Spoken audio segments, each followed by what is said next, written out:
திருச்சிற்றம்பலம். தில்லையம்பலம். சிவகடாட்சம் பரிபூரணம்.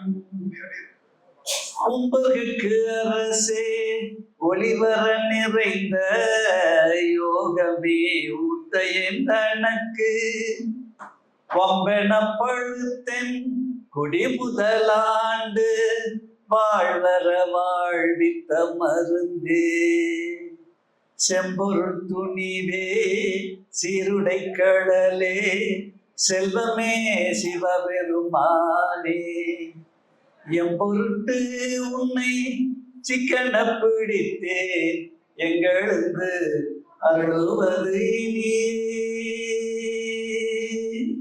வாழ்க வையகம், வாழ்க வளமுடன். குருவாழ்க, குருவே துணை. எல்லா நலமும் வளமும் பெற்று பல்லாண்டு பல்லாண்டு நீங்கள் அனைவரும் வாழ நெஞ்சார வாழ்த்தி என்னுடைய இந்த எளிய உரையை நான் தொடங்குகிறேன். நான் ஒரு யதார்த்தவாதி. யதார்த்தவாதின்னா உண்மை விளம்பி. நம்ம குழந்தைவேல் ராமசாமி மாதிரி. இதுல என்ன உண்மை விளம்புறதுல என்ன பிரச்சனைன்னு கேட்டீங்கன்னா, ஒரு பழமொழி உண்டு, யதார்த்தவாதி வெகுஜன விரோதி. யதார்த்தவாதி வெகுஜன விரோதி. ஏன்னா பாலிஷா பட்டிமன்ற வெட்டிமன்றத்துல பேசுற மாதிரி பேசிட்டா நல்லா கையில வச்சு ரசிச்சுட்டு போயிடுவீங்க. ஆனா உள்ள இது ஒட்டாது. புரியுதா? அதனால நான் இயல்பா பேசுறது அவ்வளவுதான். ஏன்னு கேட்டீங்கன்னா, இறைவன் இறை ஆற்றல் சத்தியத்தில் உள்ளது. சொல்லுங்க, எங்க உள்ளது? சத்தியத்தில் உள்ளது. அவரு 98 நீங்க அதே டேட்ல சொன்னீங்க, 24 வருஷம் கழிச்சு அதே டேட்ல இந்த இடத்துல நீங்க சொன்ன மாதிரி ஒரு பிருந்தாவனத்தை, ஒரு பல்கலை வளாகத்தை சொன்னார். அறிவு திருக்கோயில் அமைச்சிருக்கேன்னு சொன்னார். அது காரணம் செல்வி ஃபீட்ஸ் பேரறிவாற்றல் பேரருட் செல்வர் கை கந்தசாமி ஐயா அவருடைய சத்தியம், உண்மை. அவர்கிட்ட என்ன இருக்கு? என்ன இருக்கு? சத்தியம் இருக்கு. பொய் இல்லை. சத்தியம் இருந்துச்சுனாலே வேலை செய்ய ஆரம்பிச்சோம். ஈசனுக்கு பேர் வைக்கும் போதே சச்சிதானந்த சுரூபன்றாங்க. எப்படி?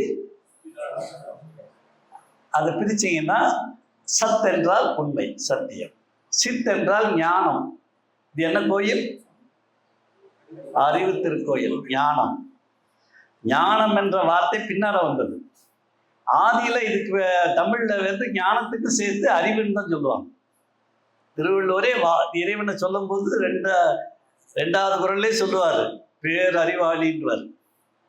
கற்றதனாலாய பயனன்கள் வால் அறிவன், தூய அறிவாளி. அப்படின்னு என்ன அர்த்தம்? அவன் அறிவு கெட்டதுக்கு பயன்படாது. அவன் அறிவு கெட்டதுக்கு கெடுக்கிறதுக்கு பயன்படாது, நல்லதுக்கு மட்டுமே பயன்படும். அதனால வால் அறிவன். பின்னாடி ஞானம்னு அது மாறிச்சு. சரிங்களா? அப்ப சித் என்பது ஞானம். ஆனந்தம் என்பது மகிழ்ச்சி. ஆனந்தம் என்பது இன்பத்துக்கு துன்பம்னு எதிர்ச்சொல் உண்டு, நன்மைக்கு தீமைன்னு எதிர்ச்சொல் உண்டு, ஒளிக்கு இருள்னு எதிர்ச்சொல் உண்டு. ஆனந்தத்துக்கு எதிர்ச்சொல் கேட்டீங்கன்னா இருக்காது. ஏன்னா இறைவன் சிவானந்த சுரூபன். சொல்லுங்க. அதான் திருமூலர் சொல்லுவாரு, எதுக்குடா தண்ணி அடிக்கிற அப்படின்வார். எதுக்குடா தண்ணி அடிக்கிறேன்னுவார். இந்த கோமாளிய வணங்கு, மேல கட்டி வச்சிருக்கு பாருங்க. நீ அங்கிருந்து பார்த்தா உங்களை பாக்குற மாதிரி இருக்கு, நான் பார்த்தா என்ன பாக்குற மாதிரி இருக்கும். இவனை வணங்கு, இவனை விட ஒரு மப்பு நீ பார்க்க முடியுமான்னு பாரு. கல்லுண்ண வேண்டாம் சொல்லுங்க, தானே கழிதரும். எப்படி? நீ சாராயம்லாம் குடிக்க வேண்டாம், இந்த கேனையனை வணங்கு, தானா மப்பு வருவார்.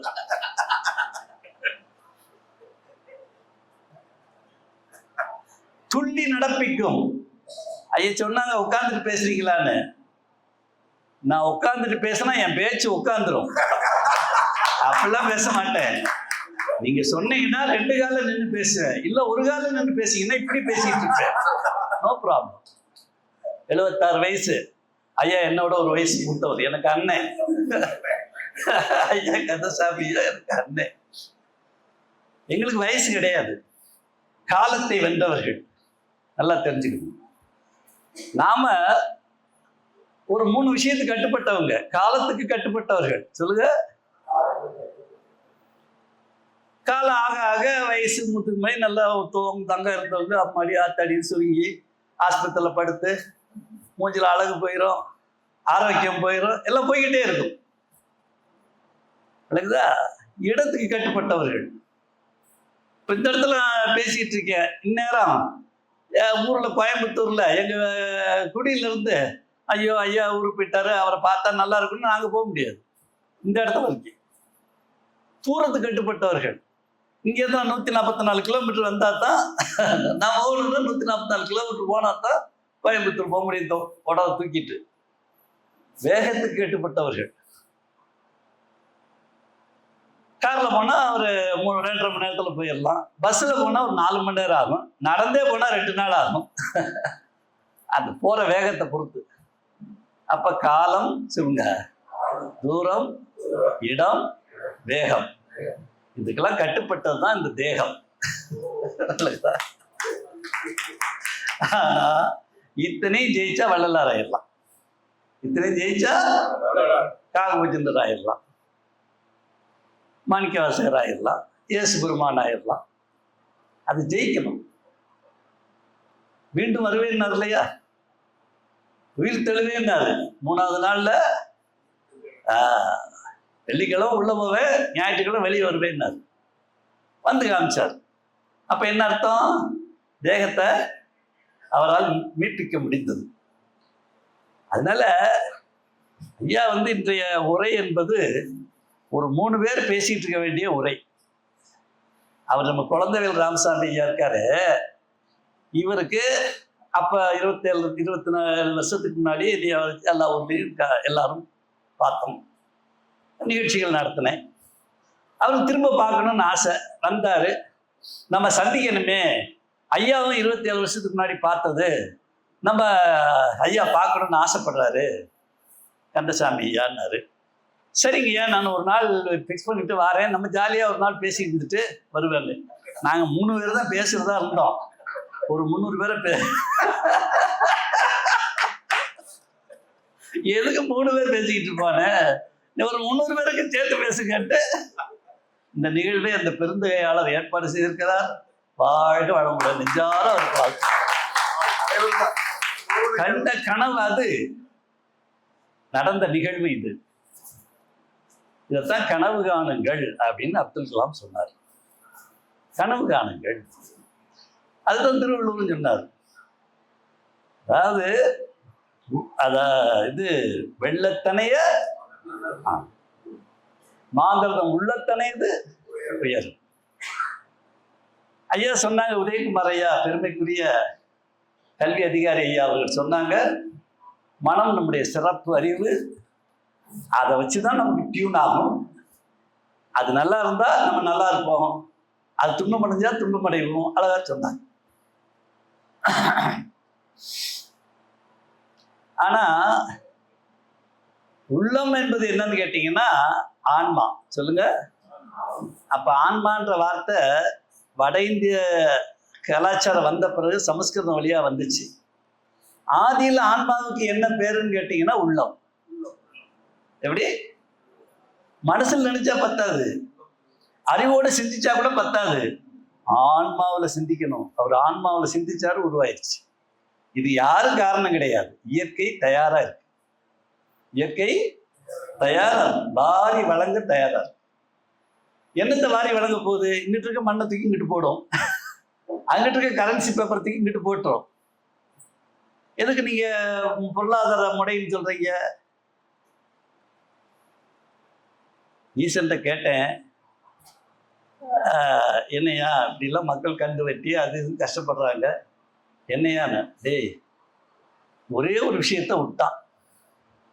எல்லாம் சாகும் கல்வியை கத்து வச்சிருக்கானே தவிர சாகா கல்வி என்று வள்ளலார் வழியா சொன்னேன், மாணிக்க வாசகர் வழியா சொன்னேன், திருமூலர் வழியா சொன்னேன், எவனும் அதை கத்துக்கவே இல்லையே அப்படின்னு சொல்லிட்டு அதை கத்துக்கிட்ட தெய்வங்கள் இங்க இருக்கிறது அங்கிட்டு போட்டுரும், அங்கிட்டு இருக்கிறது எங்கிட்டு தீ போட்டோம்.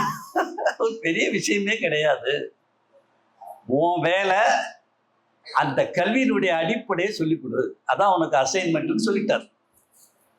அதனால உள்ளத்தனையும் தான் உயர்வு. அது ஆன்மாவில் போய் சிந்திக்கணும். ஆன்மாவில இருந்து சித்தத்துக்கு வரும். ஏன்னா ஆன்மாவுக்கு மாட்டின சட்டை தான் சித்தம். சொல்லுங்க, மாட்டிய சட்டை தான் சித்தம். அந்த சட்டைக்குள்ளதான் அந்த ஆன்மா உட்காந்து சட்டையை போட்டு விட்டுருக்கு. ஆனா இந்த சித்தம் என்ற வார்த்தை சொல்லுங்க எங்கேயுமே கிடையாது உலகத்துல. அப்படி ஒரு கான்செப்ட் இருக்குன்னு இந்த உலகத்தில் எந்த நாட்டிலையும் எந்த சமயத்திலையும் எந்த ஒரு ஆன்மீக நெறிகளிலையும் கிடையாது. சித்தம் என்ற வார்த்தையை முதலில் கண்டுபிடித்து பயன்படுத்திய ஒரு நாடு இருக்கிறது என்றால் அது தமிழ்நாடு.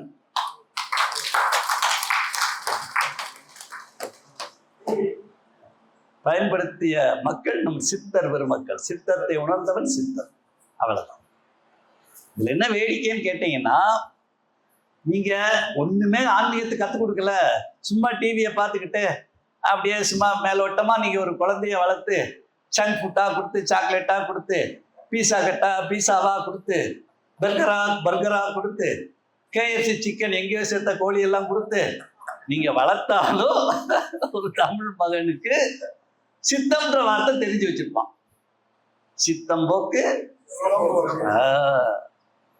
சித்தம் போயிருச்சுன்னா சிமெண்டம் போயிடும். சித்தம் வேற எங்கேயும் போகாது. அறிவு வரை உடல், சொல்லுங்க, உடல், உயிர், மனம், அறிவு, அவுட்டர். நீங்க கம்யூனிஸ்டா இருக்கலாம், பெரியாரிஸ்டா இருக்கலாம், நாத்திகமா இருக்கலாம், எவ்வளவு இருக்கலாம். மாணிக்கவாசகர் சொல்லுவார், போட்டி திருவள்ளுவர் வரும்போது அதான் கேட்டு வந்தேன், அழுதுகிட்டே தான் வந்தேன். எப்போ நீங்க அவர் சொல்லுவாரு, திருவாசகத்துக்கு உருகாதார் அடாடா அடாடா. 1000 தடவை கேட்டிருக்கேன் அந்த பாட்டை. ஒவ்வொரு அமாவாசைக்கும் நாங்க முழுசையும் கேட்போம். ஒவ்வொரு பௌர்ணமிக்கும் முழுசா அதை பாடிக்கிட்டே தான் பின்னாடி பேக்ரவுண்ட்ல ஓடும். பாடிக்கிட்டே இருக்கும். என் நெட்ல போனீங்கன்னா கவனகரகர்ஜனை.comல போனீங்கன்னா அது இருக்கும். அதாவது இகலோக கீதங்கள், பரலோக கீதங்கள்னு ஒரு CD வெளியிட்டிருப்பேன். அதை கேட்டீங்கன்னா சித்தர் பாடல், திருவருட்பா, திருவாசகத்துல கேட்க வேண்டியதெல்லாம் இருக்கும். இந்த பக்கம் சினிமா பாடல்ல எதெல்லாம் பூஸ்டப் தரும். ஏன்னா நானே தெருவில் ஐஸ் ஊத்திக்கிட்டு சினிமா பாட்டு பாடினவன் தானே. என்ன பாட்டு பாடினேன்? தெரிஞ்சு வச்சிருக்கீங்க பார்த்தீங்களா? தெருவில் ஐஸ் ஊத்திக்கிட்டே உலகம் பிறந்தது எனக்காகன்னு பாடினேன். அப்ப எனக்கு தெரியாது, நம்ம விளையாட்டா பாடினா கூட மகரிஷி சொன்ன மாதிரி இந்த பேரண்டம் இதை ரெக்கார்ட் பண்ணும், அது வான்காந்த அலையாக பதிவு பண்ணும், அதுக்கு ரெஸ்பாண்ட் பண்ணும்னு தெரியாது. அந்த குடிகார கவிஞன் 3 ஸ்டான்ஸால மொத்தம் ஆன்மீகத்தையும் அதுல வச்சு விட்டான். மொத்த ஆன்மீகத்தையும் பாருங்க.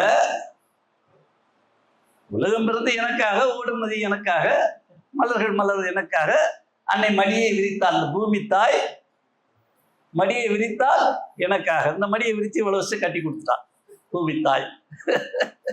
அதுதான் நீரை வணங்குறாரு, பூமியை வணங்குறாரு, இயற்கை வணக்கம் என்பது நம்முடைய வணக்கம். சரி, அடுத்த சென்சர் என்ன சொன்னாரு? டே, ஓங்காரத்துல இருந்துதான் இத்தனையும் வருது. அலை இயக்கம், கதிர் இயக்கம். சொல்லுங்க, சிவலிங்கத்தில் இருக்கக்கூடிய அந்த லிங்க ஸ்வரூபம் இருக்கு, அது கதிர் இயக்கம், நேர்கோட்டுல போகும். ஆவுடையார்னு சொல்லக்கூடியது அலை இயக்கம், சுத்தி சுத்தி வரும். ஆவுடையார்ன்றது அலை இயக்கம், அது சக்தியோட அம்சம். கதிர் என்பது சிவ அம்சம், நேர்கோட்டுல போகும். ஒரு நேர்கோடும் ஒரு அலை இயக்கமும் ஒரு கதிர் இயக்கமும் சேர்ந்ததுதான் சிவலிங்கம். அதான் நம்ம வாழ்க்கை. நத்திங், ஒண்ணுமே கிடையாது. புரிஞ்சுக்கிட்டா போதும். ஈசனை பிடிக்கிறது ஈஸி. அத்தளவு கேட்டாலும் இந்த போட்டி திருவிழா கேட்கும் போது கண்ணில் தண்ணி முட்டுது. என்னையா, எப்படியா? நீ கேட்கணும். ஏன்னா ஈசனை பிடிக்கிறதுக்கு பயங்கரமா தவங்கம்லாம் வேண்டியதில்லை.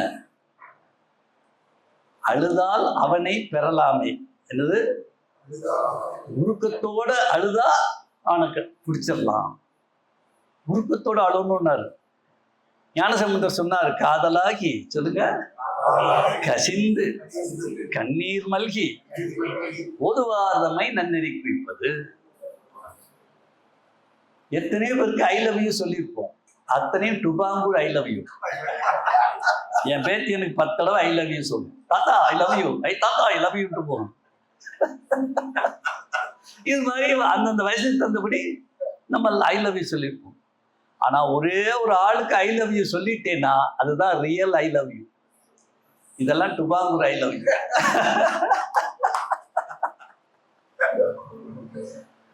இங்க அன்பே சிவம் அன்பே கடவுள் சொல்றதுல ஒன்று இல்லை. விளங்குதா? அன்பும் சிவமும் இரண்டென்பார் அறிவிலார். உட்கார்ந்து சொன்னார் திருமூல தெய்வம். அன்பே சிவமாவது யாரும் அறியலாம். அன்பே சிவமாவது யாரும் அறிந்தவன் அன்பே சிவமாய் அமர்ந்திருந்தாரே. இந்த எழுதுன கவிஞர் வாலியோட ஒரு மீட்டு வாணியம்பாட்டியில் இருக்கும்போது தான் நான் அவற்றை விளையாட்டா பேசிட்டு இருந்தோம். நாங்க முதல்ல நான் கவனம் நிகழ்த்தினேன். அடுத்து அவங்களுடைய கவியரங்கம் அதுக்காக வந்திருக்காரு. அன்னைக்குன்னு பார்த்து டிஎம்எஸ்க்கு ஒரு பாராட்டு, அவரும் வந்திருக்காரு. நான் இறங்கி உடனே ரத்தலை கொதிப்பிட்டு வந்து கட்டி பிடிச்சாரு. அவதானி டிவியில தான் பார்த்துருக்கேன், உங்களுக்கு நேரம் பார்க்குற வாய்ப்பு கிடைச்சது. ரொம்ப தேநீருக்கு பிறகுதான் தேநீர் குடிச்சுட்டு இருக்கோம். அடுத்து அவங்க நிகழ்ச்சி. அப்ப நான் விளையாட்டா சொன்னேன், சிவாஜிக்கு சுகமா பாடி அவரை படுக்க போட்டீங்க, இவருக்கு ஊக்கமா பாடி முதலமைச்சர் ஆக்கிட்டீங்க. உங்க வாக்கு இப்படி செஞ்சிருச்சு. ஒருத்தர் படுக்க வச்சீங்க, ஒருத்தர் எழுப்பி விட்டீங்களே. அப்பதான் அவர் என்ன சொன்னாரு, அவதானி நீங்க தப்பா புரிஞ்சுக்கிட்டீங்க. அந்த ஆள் பாட்டை நாங்க எழுதுனது இல்லை, அவரே சித்தர் பாடல் வள்ளல்ல திருவுருட்பா திருவாசகத்துக்கு 4 வரியை கொண்டு கொடுப்பாரு. இதை பொருத்தமா அதுல சேர்த்து விடுங்கன்ட்டுவாரு. மியூசிக் தந்தபடி வேர்டிங்ஸ் தான் நாங்க போடுவோம். ஆனா கண்டென்ட்டை கொடுக்கறது அவரே தான் கொடுப்பாரு. அது யாருக்கும் தெரியாது. எல்லாம் நான் எழுதின பாட்டுன்னு நினைச்சிட்டு இருக்காங்க. அன்னைக்கு அவரே அவருக்கு எழுதிக்கிட்ட பாட்டு தான் அப்படின்ட்டு பக்கத்துல டிஎம்எஸ் கூப்பிட்டு சொல்றாரு. அவதானிக்கு அந்த அன்பே வா கிளைமேக்ஸ் சாங் எப்படி எழுதணும்னு கேள்வி சொல்லிக்கியாண்டாரு. ஆமா ஆமாண்டாரு. என்னன்னு கேட்டா கூப்பிட்டாராம். அன்பே வா கிளைமேக்ஸ் சாங்கு கடைசி பாட்டு. அந்த பாட்டிலேயே டைட்டில் வரணும், அன்பேவான்னு வரணும். பாட்டு படத்தோட பேர் வரணும். அது கருத்து இது இருக்கணும்னு சொல்லி திருமூலத்துல 2 பாட்டை கொடுத்தாராம். எப்படி? என்ன பாட்டுன்னா உள்ளம் பெருங்கோயில், எப்படி ஊனுடம்பு ஆலயம், வள்ளல் பிரானாருக்கு வாய் கோபுர வாசல், தெளிந்தாருக்கு ஜீவன். ஆமா, இப்ப மகரிஷி நெத்திய தொட்டு அந்த சிவலிங்க ஒளி ஏத்துனார் இல்லையா, சுடர் ஏத்துனார் இல்லையா. அப்போ ஐயா வந்து சொன்னாராம், என்ன சொன்னாராம், என்னங்க நான் சும்மா வியாபாரம் பண்ணிட்டு உட்காந்துருக்கேன், மகரிஷி நீ என்ன போய் ரொம்ப சொல்றீங்களே அப்படின்னாராம். அப்ப மகரிஷி சொன்னாங்களாம், இந்த பாரு பட்டத்தை கொடுத்துட்டேன் நீ படிச்சுக்கிறேன்னாராம். பட்டத்தை குடிச்சுட்ட, அது இறைவனுடைய ஸ்டைல். கொடுப்பாரு, எது கொடுத்தான்னே தெரியாது, அப்புறம் தான் வேலை வாங்குவான். இகலோக ஸ்டைல். சொல்லுங்க, நல்லா சொல்லுங்க. நீங்க தான் பாதி பேசணும், கொஞ்சம் தான் நான் பேசுவேன். இகலோக ஸ்டைல் சொல்லுங்க. முதலில் வேலை, அப்புறம் சம்பளம். எம்பெருமான் ஸ்டைல், ஏக இறைவன் ஸ்டைல், முதலில் சம்பளம் அப்புறம் வேலை. அவன் எதுக்கு சம்பளம் கொடுத்தானே தெரியாது. திருவிளையாடல் புராணத்துல புட்டு அந்த வந்தி கிழவிக்கும் உதவணும், மாணிக்க வாசகரை மீட்டணும். அவரை ஜெயிலில் அடிச்சு வச்சிருக்கான் அந்த பாண்டிய மன்னன் அரிமர்த்தன பாண்டியன். அவரை மீட்டணும். இந்த கிளை வேற அந்த வைகை மண்ணை அடைக்கிறதுக்கு பிள்ளை இல்லாதவ என்ன போய் வர சொல்றாங்க. நான் என்ன செய்யன்னா, அவன் போலீஸ் டிபார்ட்மெண்ட்ல என்ன சொல்லிட்டு போயிட்டான், நீ வா, இல்லை உன் சார்பில் ஒரு ஆள் அனுப்பு, வந்தி கிழவி ஆளுன்னு சொல்லிடு, இல்லைன்னா நீ பாதாளத்தை தான் ஜெயிலில் போட்டுவேன். அவன் உடனே அந்த சொக்கன் கோபுரத்தை பார்த்து, சாமி சொக்கா நான் யார்கிட்ட போவேன், பிள்ளையும் ஒன்றும் இல்லை, மனைவிட்டு போயிட்டா. அந்த ஆள் கிளம்பிட்டார், வந்துட்டார். அதை வர்ணிக்கிறார் அந்த பரஞ்சோதி மகான், வர்ணிக்கிறார். என்ன வர்ணிக்கிறாருன்னு கேட்டீங்கன்னா, தலையில கூடைய வச்சுக்கிட்டாராம், மம்பட்டிய தோல்ல வச்சுக்கிட்டாராம். என்ன சொல்லிட்டு வந்தாராம், கூலி கொடுத்து சொல்லுங்க என்னை வேலை வாங்குவார் உண்டோன்னாராம். உன் ஸ்டைல்ல என்ன வேலை வாங்காத, என் ஸ்டைல்ல என்ன வேலை வாங்கு, முதல்ல கூலியை கொடு, அப்புறம் வேலை வாங்கிட்டு வந்தாராம். வந்து கிளவிட்ட வந்து, அப்ப இப்போ புட்டு கிடைக்குமா பாட்டின்னா, காசு வச்சிருக்கியான்னு கேட்டீங்க. காசு இல்லை, காசு இல்லாமல் எப்படிப்பா புட்டு தருதுன்னு அந்த அப்போ நைஸை ஞாபகப்படுத்துறாரு. இல்லைன்னா ஏதாவது வேலை விடு, நான் செஞ்சுட்டு புட்டு சாப்பிட்டுக்கிறேன். எப்படி நம்மளை மறக்க வச்சுட்டு ஞாபகப்படுத்துவாரு. இந்த பொட்டலை எப்படி வச்சிருக்காத, உலகம் என்பது சொல்லுங்க நேச்சர்ல இருந்து கல்ச்சருக்கு வந்தது. ஆமா, பொட்டலா கிடக்குது என்னது, நேச்சர். அதை எப்படி மாத்திருக்கு, கல்ச்சரா மாத்திருக்கு. காடு தான் அக்ரிகல்ச்சர். இந்த உழவன் தங்க வேலையை உட்காந்துருக்காரு. காடு, ஒரு காடு எப்போ வயலாகும், நேச்சர் கல்ச்சர் ஆனா அக்ரிகல்ச்சர் உண்டாகும். ஆடு மாடு மாதிரி ஒருத்தனை கொண்டு பண்ணி காட்டு மிராண்டிகளா வாழ்ந்த அந்த பண்பாடு, சீர் செய்த பண்பாடு கல்ச்சரா மாறினா நாகரிகமிக்க சமுதாயம் உருவாகும். எல்லாம் புரிஞ்சுக்கணும். Nature to culture. நேச்சர் அப்படி கடந்தது, அதை கல்ச்சரா ஐயா மாத்திட்டார். 3 நாள் நிகழ்ச்சியில சிறந்த நிகழ்ச்சின்னு ஒன்று தேர்ந்தெடுத்தாங்க. சிறந்த நிகழ்ச்சின்னு இத்தனை நடிகர்கள் நடிகைகள், இத்தனை பேச்சாளர்கள், இத்தனை கவியரங்கங்கள் நடந்து உலகம் பூரா வந்து வந்தாங்க. அப்போ மணிவண்ணே என்னோட ரொம்ப ஃப்ரெண்ட் ஆயிட்டாரு. என்னப்பா இப்படி ஒருத்தங்க இருந்திருக்கு, எனக்கு தெரியாம போச்சு அப்படின்னாரு. தெரிஞ்சு என்ன பண்ண போறேன்னு, நாடு இன்னைக்கு அமெரிக்காவில் செஞ்சுக்கிட்டோம், நாளைக்கு ஆஸ்திரேலியாவில் செஞ்சுக்குவோம். ஊரில் வந்தா நான் ஃபோன் பண்ணா நீ எடுக்க போறியா, நீ ஃபோன் பண்ணா நான் தான் எடுக்க போறேன்னா, நீ தண்ணி அடிச்சுட்டு மப்பில் படுத்துருப்போம். உன் உதவியாளர் என்ன சொல்லுவாரு, டிஸ்கஷன்ல இருக்காரு, எடிட்டிங்ல இருக்காரு, ஷூட்டிங்ல இருக்காருன்னு சொல்லுவேன். நாங்கன்னு கடலை முட்டா சாப்பிட்டு உட்காந்துருக்கேன், எங்க உதவியாளர் என்ன சொல்லுவாரு, ஐயா தியானத்துல இருக்காருன்னுதான். ஓன வச்சு உணர்ந்துருவான். என்ன இவ்வளவுதான்ப்பா, இதுல என்ன அலட்டிக்கிறதுக்கு என்ன இருக்கு? ஏய், நானே யதார்த்தவாதி, என்னை விட யதார்த்தவாதியா இருக்கேன், இவனேன்னு புரிஞ்சுக்கிட்டே இருந்தாரு. அவர் தான் பக்கத்துல உட்காந்துருக்காரு. நானு ஒரு பர்கரை கடிச்சிட்டு கால் மேல கால் போட்டு இந்த பெப்சியை குடிச்சிக்கிட்டு இருக்கேன்.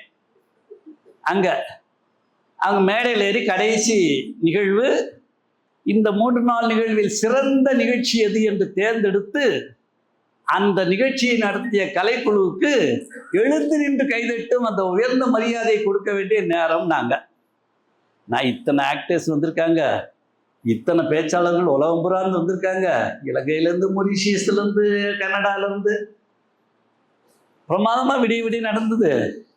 சரி, அதில் ஏதோ ஒன்று செலக்ட் பண்ணியிருப்பாங்க. நமக்கு என்ன வந்தது, கலைக்குழு தானே, நம்ம சிங்கிள் மேன் தானே, இல்லை என்ன இருக்கு அப்படின்ட்டு நான் சால்ட்டா பர்கரை கட்டிக்கிட்டு குடிச்சிட்டு உட்காந்துருக்கேன். அந்த தகுதிக்குரிய பாராட்டுக்குரிய அந்த நிகழ்ச்சின்னு அவர் சஸ்பென்ஸ் வைக்கிறார். நான் கட்டிக்கிட்டே வந்துட்டேன். திடீர்னு திருக்குறள் ராம கனக சுப்புரத்தினம் நிகழ்த்திய 16 கவனம்னாரு. எல்லாம் கை தட்டினாங்க. அப்புறம் தான் படாபடா, எங்க பர்கரை எங்க வைக்கிறது, பெப்சி எங்க வைக்கிறது தெரியல. ரைட்ல மணிவண்ணன், டேய் குடுறா, நான் தின்ற மாட்டேன், குடு, நீ போய் போ அப்படின்னு அந்த பர்கரையும் மீதி பெப்சியும் வாங்கிட்டாரு. வாங்கிட்டு காதில் சொன்னார், எனக்கு தெரியும்டா, நீ வித்தக்கார, அவன் சூனியம் பண்ணி மைக்கிட்ட பார்த்தியா, ஊர்ல எல்லாம் நாங்கள் தான் நாட்டாங்க, இங்கே வந்து நீ யாருன்னே தெரியாது பாரு உன்னைய கூப்பிட்டு அப்படின்ட்டு அப்படியெல்லாம் வாங்கிட்டு வந்தோம். மனோரமாச்சி வந்து சொல்லுது. அதில் ஒன்று தேகத்தை எப்படி வச்சுக்கணும், ரெண்டாவது கல்வின்னா என்ன, நேச்சர் டு கல்ச்சர், அதான் கல்வி. மாணவன் நேச்சராக வாரான், சேட்டை செஞ்சுக்கிட்டு ஏடா கூடம் பண்ணிக்கிட்டு வாரான், அவனை அழகு 4 சுவரில் உட்கார வச்சு அவனுக்கு டிசிப்ளினாக கற்றுக் கொடுக்கும். வாத்தியார் பெரம்பெடுக்கலைன்னா போலீஸ்காரன் பெரம்பெடுப்பான், பின்னாடி லத்தி சார்ஜ் பண்ணுவான், அவன் ரவுடியாக மாறுவான். இன்றைய கலாச்சாரம் அப்படி. அன்றைய கனவை இந்த நிகழ்வு ஆக்கணும்னு சொன்னால் எந்த இடத்துல கை வைக்கணும்? 3வது பொருளாதாரம்.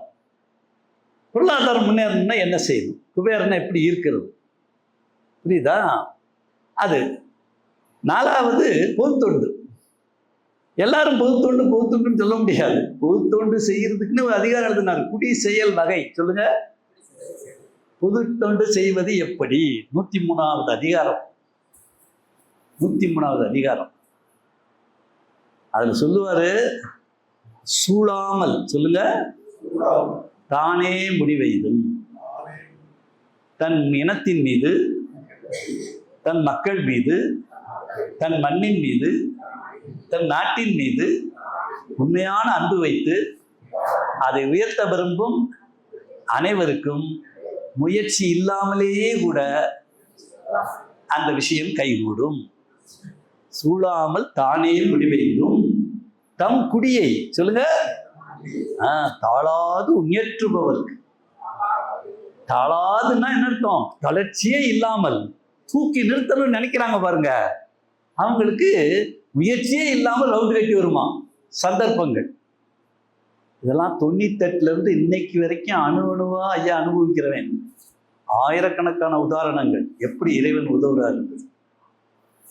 அதனாலதான் இது, இந்த கனவும் இந்த நிகழ்வும் எனக்கு அதிசயம் அல்ல. அதுக்கு அவருடைய சித்தம், அவருடைய அறிவு, அவருடைய மனம், அவருடைய பாரம்பரிய பண்பு, அதுதான் காரணம். அதனால ரொம்ப சிம்பிள். நான் சொன்ன மாதிரி வாலி சொன்னார், அண்ணே எப்படி நான் 2 பாட்டை கொடுத்தாராம், இதான் அப்படின்னு. அந்த பாட்டை பார்த்தா உள்ளம் பெருங்கோயில் உன்னுடம்பு ஆலயம், வள்ளல் புராண கோயில். இன்னொரு பாட்டு என்னன்னு கேட்டீங்கன்னா, அன்பும் சிவமும் 2 என்பது அறிவிலார், அன்பே சிவமாவது யார் மறிகிறார், அன்பே சிவமாவது யார் மறிந்தபின் அன்பே சிவமாய். இந்த பாட்டு. இப்போ இவர் கேட்டாராம், கிளைமேக்ஸ் சாங்னா இது என்ன தத்துவ பாட்டா கொள்கை பாட்டான்னு கேட்டாராம். தத்துவம் கொள்கையெல்லாம் கிடையாது, இது லவ் சாங்கு. கதாநாயகி கோவிச்சுட்டு போவா சரோஜா தேவி. நான் வந்து அவளை அன்பேவான்னு கூப்பிடணும், டைட்டில் சொல்லி கூப்பிடணும். படத்தில் பார்க்கும்போது நான் சரோஜா தேவியை கூப்பிடுமா இருக்கணும். தனியாக அந்த பாட்டை கேட்டா ஆதி சிவனை கூப்பிடுமா இருக்கணும், அப்படி எழுதிட்டு போயிட்டாராம். அப்போ இவர் சொன்னாராம், அவர் போயிட்டாரு, டிஎம்எஸ் சொன்னாராம், இவன் தொல்லை தாங்க முடியலையா, திருமந்திரத்தை கையில் கொடுத்துட்டான். சரோஜா தேவி கோச்சிட்டு போவானா, அவளை கூப்பிடணுமா, அவன் தனியாக கேட்டால் சிவனை கூட்டம் மாதிரி கூப்பிடணுமா. அவர் சொன்னாராம், நீ எழுதி முடிச்சப்ப ஏன் கழுத்து அறுப்பான், 7.5 கட்டையில் பாடு 8 கட்டையில் பாடுன்னு. அந்த ஹை பிச்சில் பாடலைன்னா, சரியா பாடிட்டேன்னா பேசின 500 ரூபாய்க்கு பதிலாக 1000 ரூபா கொடுத்துருவாரு. சரியா பாடுறதுன்னா இந்த 500 ரூபாயை தவணை முறையில் தான் கொடுப்பான். 2 பேரும் இப்படி அலுப்போடு தான் பாடினாங்களாம். அப்புறம் பாட்டு வெளியே வந்த பிறகு கேட்டா இவங்களுக்கு அப்படி சிலருக்குதான், அன்பேவா அன்பேவா. அவர் பிச்சுக்கு பாடவே முடியாது, உலகத்துல எவனுமே பாட முடியாது, எவனுமே பாட முடியாது. முகமது ரஃபீட்டு சொன்னாங்களாம், இந்த பிச்சில் இந்த பாட்டை பாடணும்னு. அது இந்தியில பண்ணும்போது அவர் சொன்னாராம், இந்த பிச்சில் நான் பாடினேன்னா அதுதான் நான் பாடுற கடைசி பாட்டா இருக்கும். செத்து போய் வேண்டா, எவனாலும் இந்த பிச்சில் பாட முடியாது. அந்த பாட்டை கேட்டீங்கன்னா, உள்ளம் என்றொரு கோவிலிலே தெய்வம் வேண்டும் அன்பே வா. கண்கள் என்றொரு சோலையிலே தெய்வம் வேண்டும் அன்பேவா அன்பேவா. எப்படி? நீ இருந்தால் என் மாளிகை விளக்கெரியும். ஆக்ஞா எரியும், துரியம் எரியும், துரியாதீத எரியும், சகசிரார எரியும், சகல ஜோதி அருட்பெரும் ஜோதி வரைக்கும் நீ போகலாம். நீ இருந்தா உன் நிழல் கிடைச்சா கூட எனக்கு உன் திரிகால ஞானம் வரும். திருவள்ளுவர் சொல்லுவாரு, அறிவுடையார் சொல்லுங்க ஆவது அறிவார் அப்படின்னு என்ன அர்த்தம்? ஞானம் வந்துருச்சுன்னா சொல்லுங்க, கடந்த கால கர்மாவும் உனக்கு தெரியும், வருங்கால சஞ்சித கர்மாவும் அகாமிய கர்மாவும் உனக்கு தெரியும். மூன்று ஞானம் வரும். அறிவுடையார் ஆவது அறிவார், அறிவிலார் அகுதறி கல்லாது. எவனுக்கு அந்த ஞானம் வரலையோ அவன் நான் யாருக்கு என்ன கெடுதல் செஞ்சு எனக்கு எவ்வளவு சோதனை வருது மண்டை அடிச்சுட்டு இருப்பான். ஆனா ஞானம் வந்துருச்சுன்னா அதை செஞ்சோம், செயல் விளைவு தத்துவம் முடிஞ்சது. அந்த கர்மா இடிக்குது, இதுல நம்ம செஞ்சோம் பதிலுக்கு வருது இப்படி அப்படின்ட்டு அவனுக்கு சமாதானம் வந்து நியூட்ரல் ஆயிடுவான். விளங்குதா? செயல் விளைவு உணர்கல்வி இங்க சொல்ல முடியாது. நீ கர்மாவை சொன்னதுக்கா ஒரு சின்ன ஒரு குட்டி சாமியார் ஒருத்தர் உள்ள தூக்கி போட்டான், பாவம் ட்ரஸ்டே அவுட் ஆயிடுச்சு. எல்லாரும் அது கேஸ் தான் உடனே. அதனால நிழல் கொடுத்தால் என் நினைவுகள் விழித்து கொள்ளும், பாதையிலே வெளிச்சம் இல்லை, பகலிரவு புரியவில்லை, பாதையும் தெரியவில்லை, ஆயிரம்தான் வாழ்வில் வரும் நிம்மதி வருவதில்லை, அன்பே வா. இந்த பாட்டுக்கு எனக்கு கண்ணீர் வந்துடும். என்னையா இது? அந்த ஆளுக்கு அதுக்குத்தான் இவங்க நாட்டுக்கு போயிருந்து எனக்கு பயங்கர அதிசயம் நடந்தது. சாதாரண அதிசயம் இல்லை. எப்பயுமே ஒரு பூமியில் இறங்கிட்டேன்னா, இப்போ இங்கே இறங்கின உடனே யாரும் தெரியாது, லைட்டாக அந்த மண்ணை தொட்டு நான் நெத்தியில் வச்சிருவேன். பூமி தாயே, எங்கள் கந்தசாமி ஐயாவை இந்த இடத்த இப்படி ஒரு சோலையாக மாற்றி பண்ணி கொடுத்துட்ட, உனக்கு ரொம்ப நன்றி அப்படின்னு. எந்த நாட்டுக்கு போனாலும், அபுதாபி போனேன், துபாய் போனாலும் அந்த மண்ணை தொட்டு வணங்கிட்டு, பெருமானே, நபிகள் நாயகம் பெருமானே, இது ஓ மண்ணு, வந்திருக்கேன் என்னை நல்லபடியா. அதனாலதான் என்னாச்சு, அபுதாபி போயிருந்தப்ப இந்த திருக்குறள்லாம் கொண்டு வராதிங்க. இப்போ வேற, இப்போ சிவாலயம் கட்டிட்டாங்க, ராமர் ஆலயம்லாம் இப்போ ஆமான காலத்தில் 97 உள்ளதெல்லாம் கொண்டு வரக்கூடாதுன்றாங்க.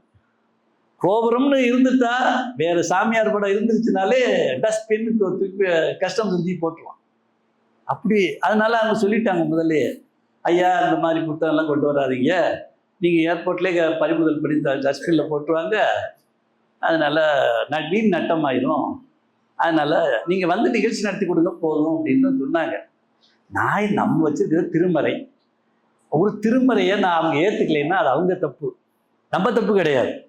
இந்த நீங்கள் இயேசுநாதரை ஏற்றுக்கிட்டீங்க, மெக்காவை ஏற்றுக்கிட்டீங்க, என் மதமும் சம்மதம், இது நம்முடைய பண்பாடு. என் மதமே சம்மதம்னா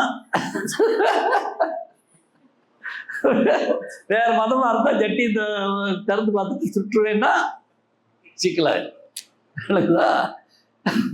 அப்ப சிக்கலாயிரும். அப்ப நம்முடைய பண்பாடு கலாச்சாரம் வந்து அப்படி. நான் சொன்னேன், பெருமானேன்னு வேண்டிக்கிட்டேன். இங்க நான் முருகரை கூப்பிடலாம், அகத்தியரை கூப்பிடலாம், காவஞ்சரை கூப்பிடலாம், திருமலரை கூப்பிடலாம், ஆனா அந்த நெட்டு இங்க வேலை செய்யாது, உன் நெட்டு தான் வேலை செய்யும். இந்த திருக்குறள் எங்கூட மறை உள்ள போகணும், நீ பார்த்து செய்ய அப்படின்னு சொல்லிட்டேன். உள்ள ஊட்டிட்டு போனேன். அந்த கஸ்டம்ஸில் கண்ணை மட்டும் காமிச்சிக்கிட்டு கோஷா போட்டு ஒரு கஸ்டம்ஸ் ஆஃபீஸர் இருந்தாங்க. வச்சுன்னா 2 பிரீஃப் கேஸ் நிறைய புத்தகம் ஓப்பன் அப்படின்னு ஓப்பன் பண்ணால் அப்படி இந்த திருக்குறள் உணர்வுரை தாடியை வச்சுட்டு இருக்காது. கேட்டாங்க. அவன் அந்த பக்கம் கண்ணாடியிலேருந்து என்னை கூப்பிட வந்தவங்க கையை ஆட்டுறாங்க, நாங்கள் தான் உங்களை கூப்பிட்டு வந்திருக்கோன்னு. பாட்ஷா, ரஹமத்துல்லா, 2-3 பேர். அங்கே நின்று தையாட்டுறாங்க, நான் தான் வந்திருக்கோன்னு. அந்த பக்கம் தெரிஞ்சுக்கிச்சு. இப்போ கஸ்டம்ஸை கடந்து அவங்ககிட்ட போய் காரை ஏற வேண்டியதான். சரி, இவங்க தான் தெரிஞ்சுக்கிட்டேன். இது கேட்குறாங்க. நான் இது வாட்ஸ் இஸ் வாட் புக் அப்படின்னு கேட்டேன். இது ஹோலி ஸ்கிரிப்சன், திருக்குறள் அப்படின்னு. திருக்குறள்? எஸ், திருக்குறள். போய் திஸ் பியர்ட் அது அப்படி எஸ் தாடிகேடி. இதான் அந்த இது மாசே என்ற மிகப்பெரிய உலக புகழ்பெற்ற பொன்னியின் செல்வனுக்கெல்லாம் வரைஞ்ச மணியன் செல்வம் எனக்காக வரைஞ்சு கொடுத்த ஸ்பெஷல் திருவள்ளுவர். ஞாபகம், யாரும் கிடையாது. இப்படி ஒரு திருவள்ளுவர் நீங்கள் பார்த்துருக்கவே மாட்டீங்க. இதில் தமிழும் இருக்கும், ஆங்கிலமும் இருக்கும். விளங்குதா? இந்த உலகத்திலேயே 1330 குறளையும் தமிழை எப்படி கேட்டாலும் சொல்லுவார், ஆங்கிலத்தில் எப்படி கேட்டாலும் சொல்லுவார்னு ஒருத்தரை காமிச்சிட்டிங்கன்னா நான் பேச்சை நிறுத்திடுறேன். புரியுதா? நீங்க தீயினால் சுட்டவன் உள்ளாறு மாறாதே, நாவினால் சுட்டவோட சே இன் இங்கிலீஷ்னா த ஃபயர் பேன் wounds do find a cure, the tongue burn wound rest a running sore. அடிச்சு விட்டுருவேன்.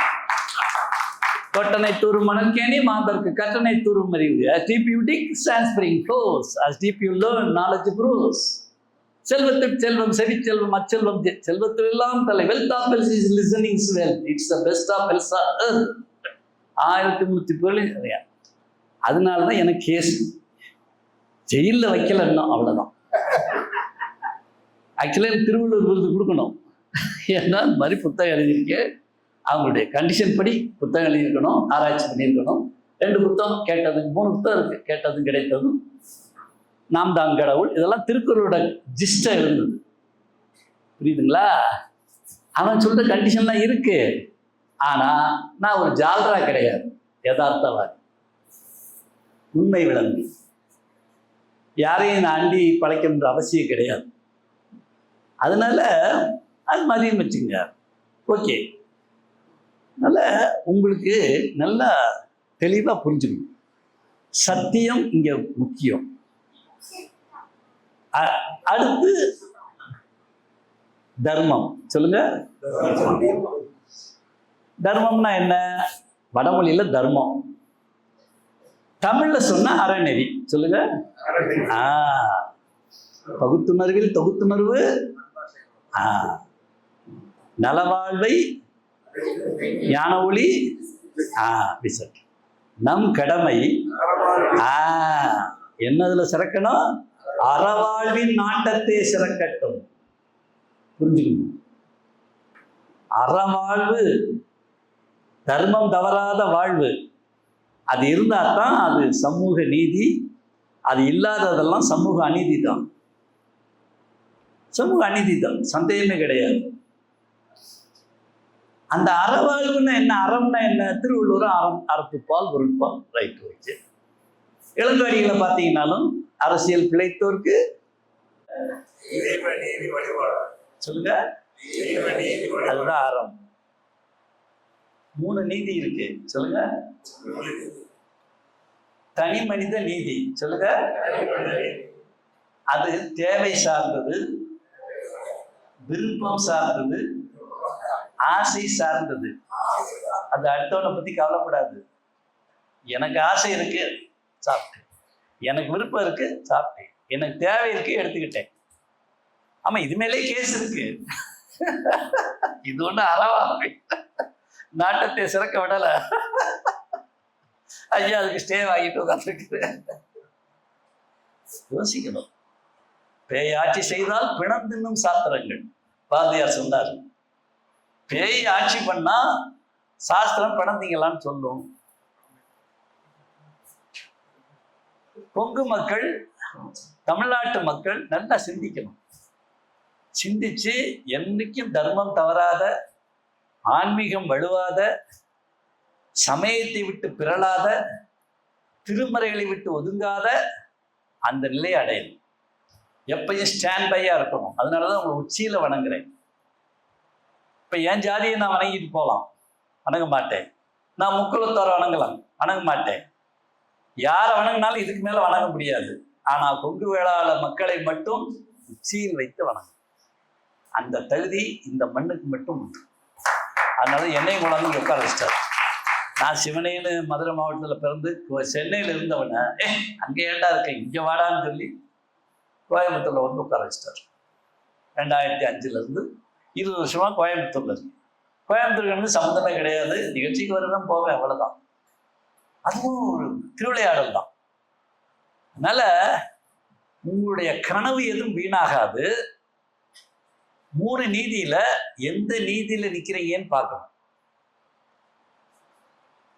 வாழ்க்கையை 21 வருஷமா பிரிச்சுக்கணும். இந்த சித்தம்ன்றது ஹார்ட் டிஸ்க். சொல்லுங்க, சித்தம்ன்றது என்னது? Hard disk. ஜென்மாந்திர விஷயங்கள். சொல்லுங்க, எங்க அப்பா பூட்டேன் பாட்டேன் கர்மா, எங்க அம்மா வழியில கர்மா. அதுதான் அதுல திருவாசகத்தில் சொல்லுவார், அதாவது மூவேல் சுற்றமும் முரணுறு நரையிடை ஆளாமையில் அருமார் அதையே போற்றின்றார். போற்றி திருவள்ளுவர் சொல்லுவார். அம்மா வழியே 7 ஜென்மத்துல பள்ளியில் கிடப்பான், மீண்டும் பிறவிக்கு காத்து கிடப்பான். அப்பா வழியில வந்து 7 ஜென்மத்து மண்டையில இருக்கும், நம்ம வந்து வழியிலையும் இருக்கும். அதுல நரகத்துக்கு போகாம இருக்கணும்னா அந்த ஏக இறைவன் என்ற அந்த பவரை முடிச்சோம்னா காப்பாற்றிடுவார். ரொம்ப சிம்பிள். நிறைவா எப்படி பிடிக்கணும்னு தான் ஐயா சொல்ல போறேன். அப்ப அறவாழ்வு, அப்ப தனிமனித நீதி. சொல்லுங்க, தேவை சார்ந்தது, ஆசை சார்ந்தது, விருப்பம் சார்ந்தது. நல்லது நடக்கும், கெட்டது நடக்கும். அதெல்லாம் ரெக்கார்ட் ஆகிடும். அவர் ஏன் உடலாலோ மனதாலோ மற்றவங்க துன்பம் செய்யக்கூடாதோ அந்த 5 ஒழுக்கத்தை 2 ஒழுக்கமா மாத்தினாங்க இல்லையா?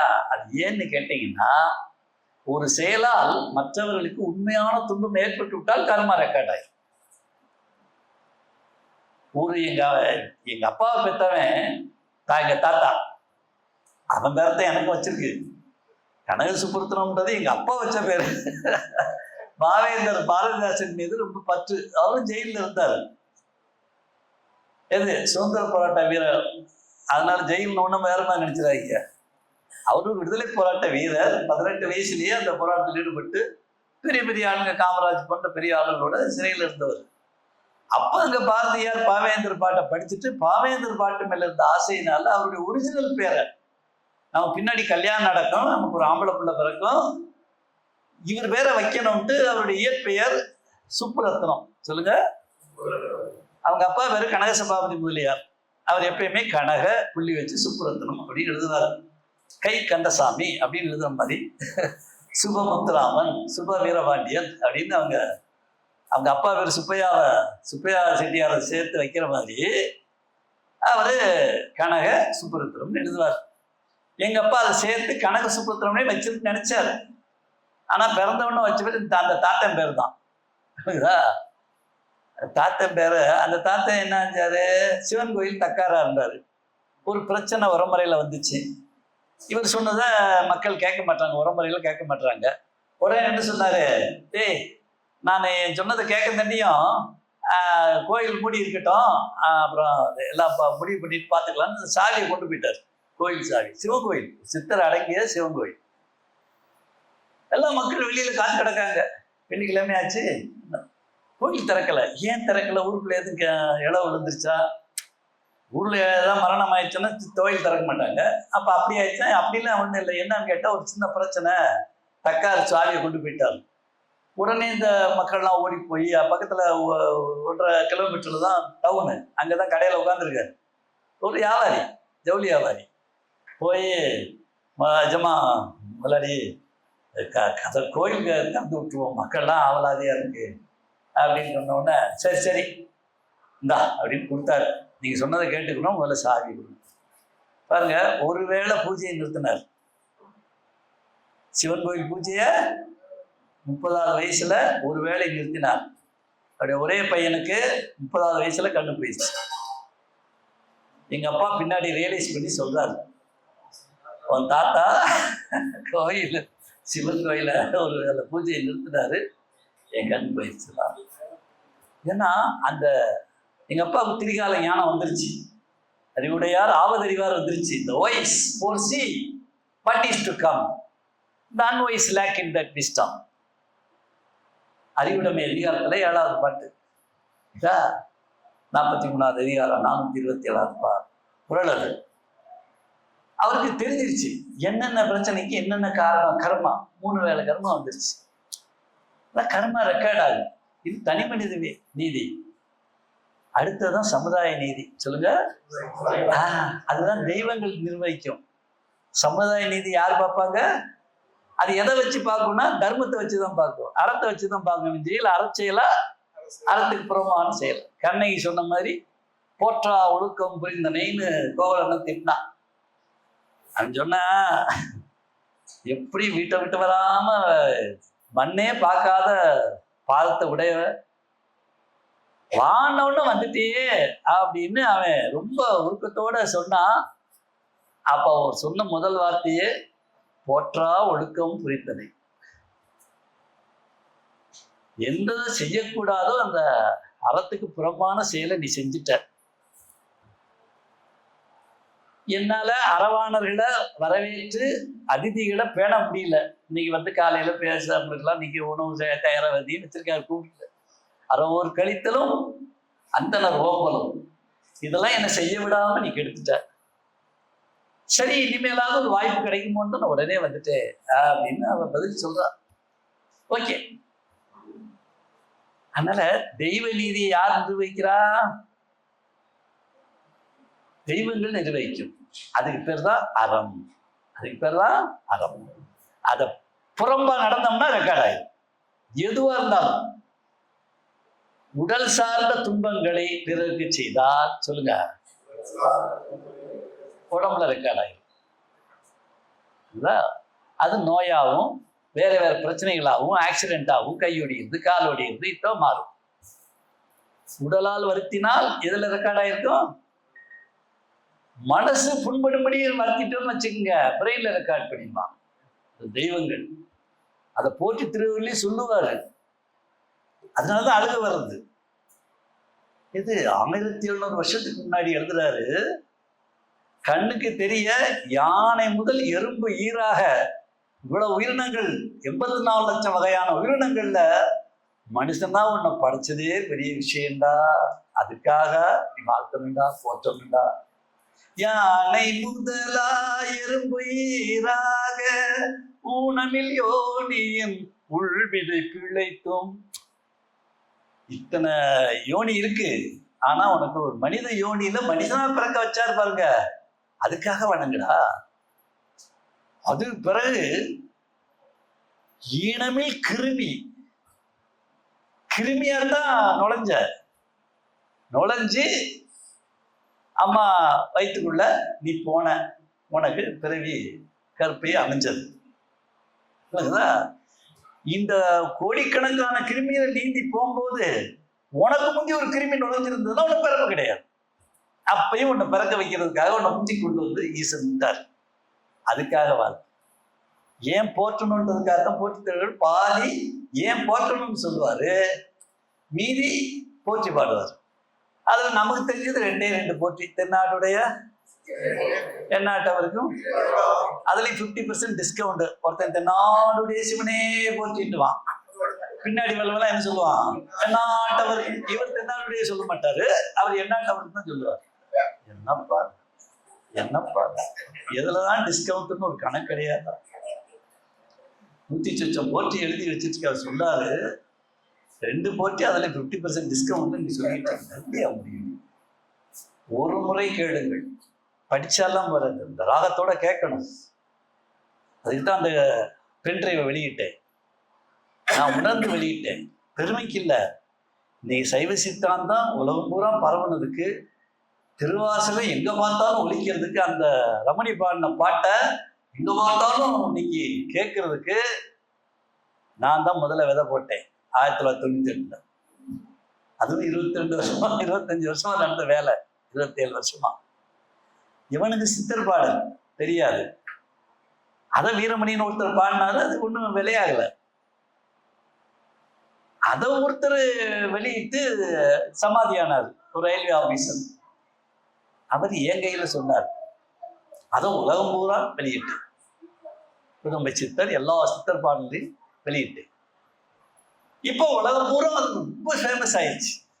வரும்போது கூட கடுவெளி சித்தர் பாட்டை கட்டிக்கிட்டே வந்தோம். அந்த வனத்தில் ஒரு ஆண்டி, அவன் 4 மாதமாய் குயவனை வேண்டி கொண்டு வந்தான் ஒரு தோண்டி, அதை கூத்தாடி கூத்தாடி போட்டு உடை தாண்டின்னு அப்படின்னு பாவம் செய்யாதீரு மனமே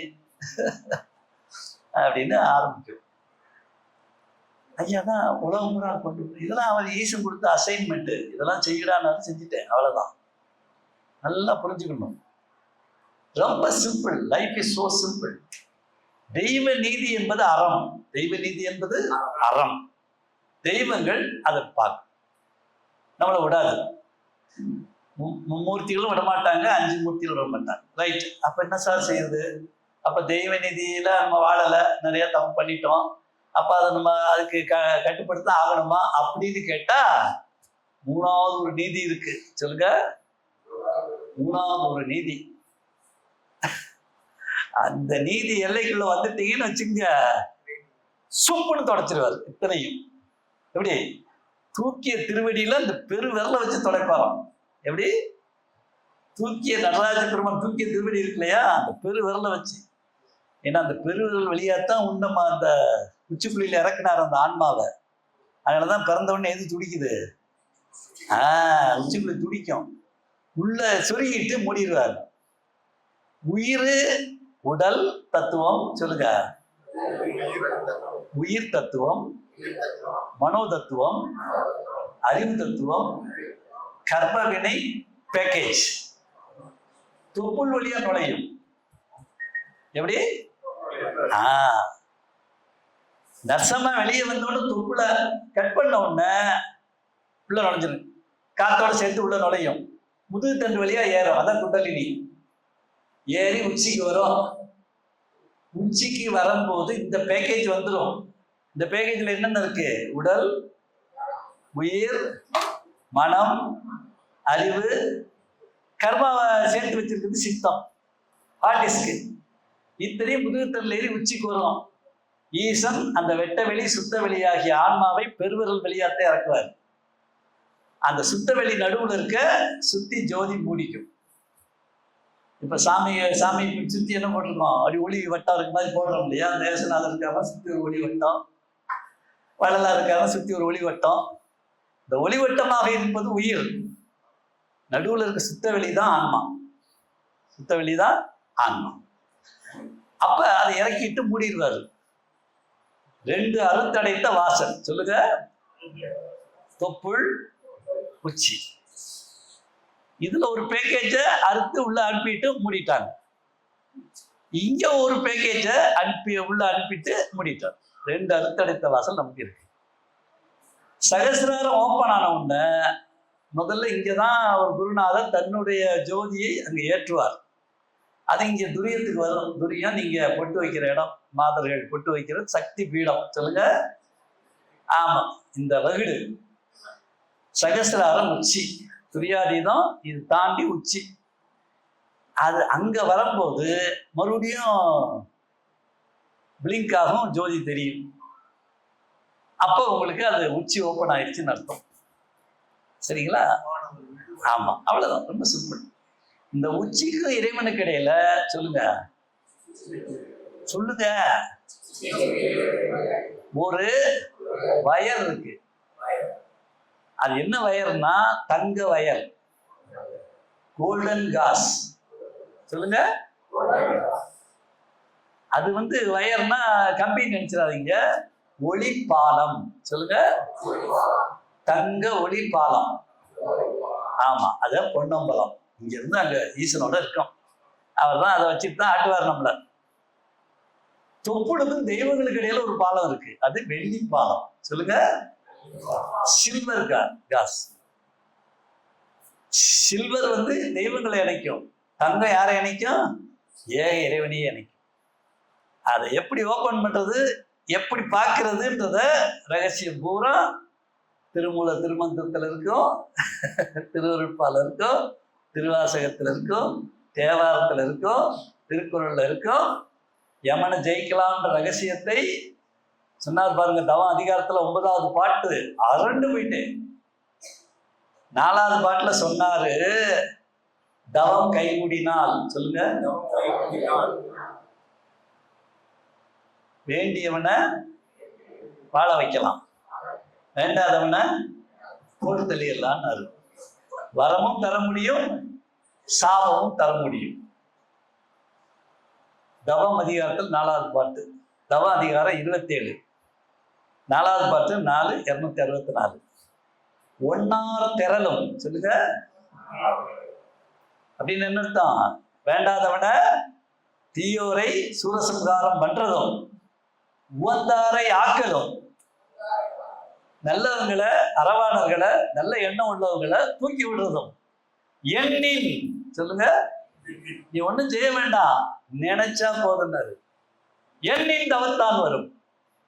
எண்ணின் தவத்தோட பவரை நீங்க தெரிஞ்சுக்கணும். அந்த அதிகாரத்துல 4வது குறள்ல சொல்றாரு. இதெல்லாம் முத படிச்சுட்டு ஆடி போயிட்டேன்.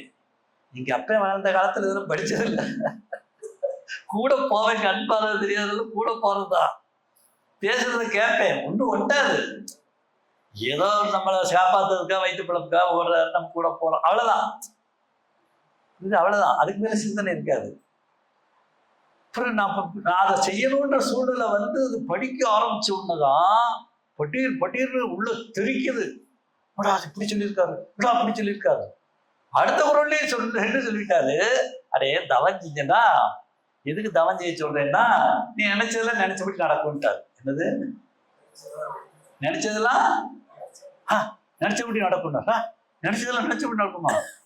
வள்ளலார் தான் சொன்னார், எண்ணிய நான் எண்ணியவாறு எனக்கு அருள் தெய்வம், எப்படி எண்ணியது என் மனம் இங்கனக்கு அப்படி அருளி அருள்பெரும் ஜோதி, இப்படிலாம் சொன்னாரு. மாணிக்கவாசகர் சொன்னாரு, வேண்டத்தக்கது அறிவோயினி வேண்டும் முழுதும் தருவோயினிட்டாரு. இவங்களுக்கெல்லாம் அவர் என்னடா கேளுங்கள் தரப்படும்னாரு. இவங்க சொன்னதெல்லாம் ஒர்க் அவுட் ஆகுது.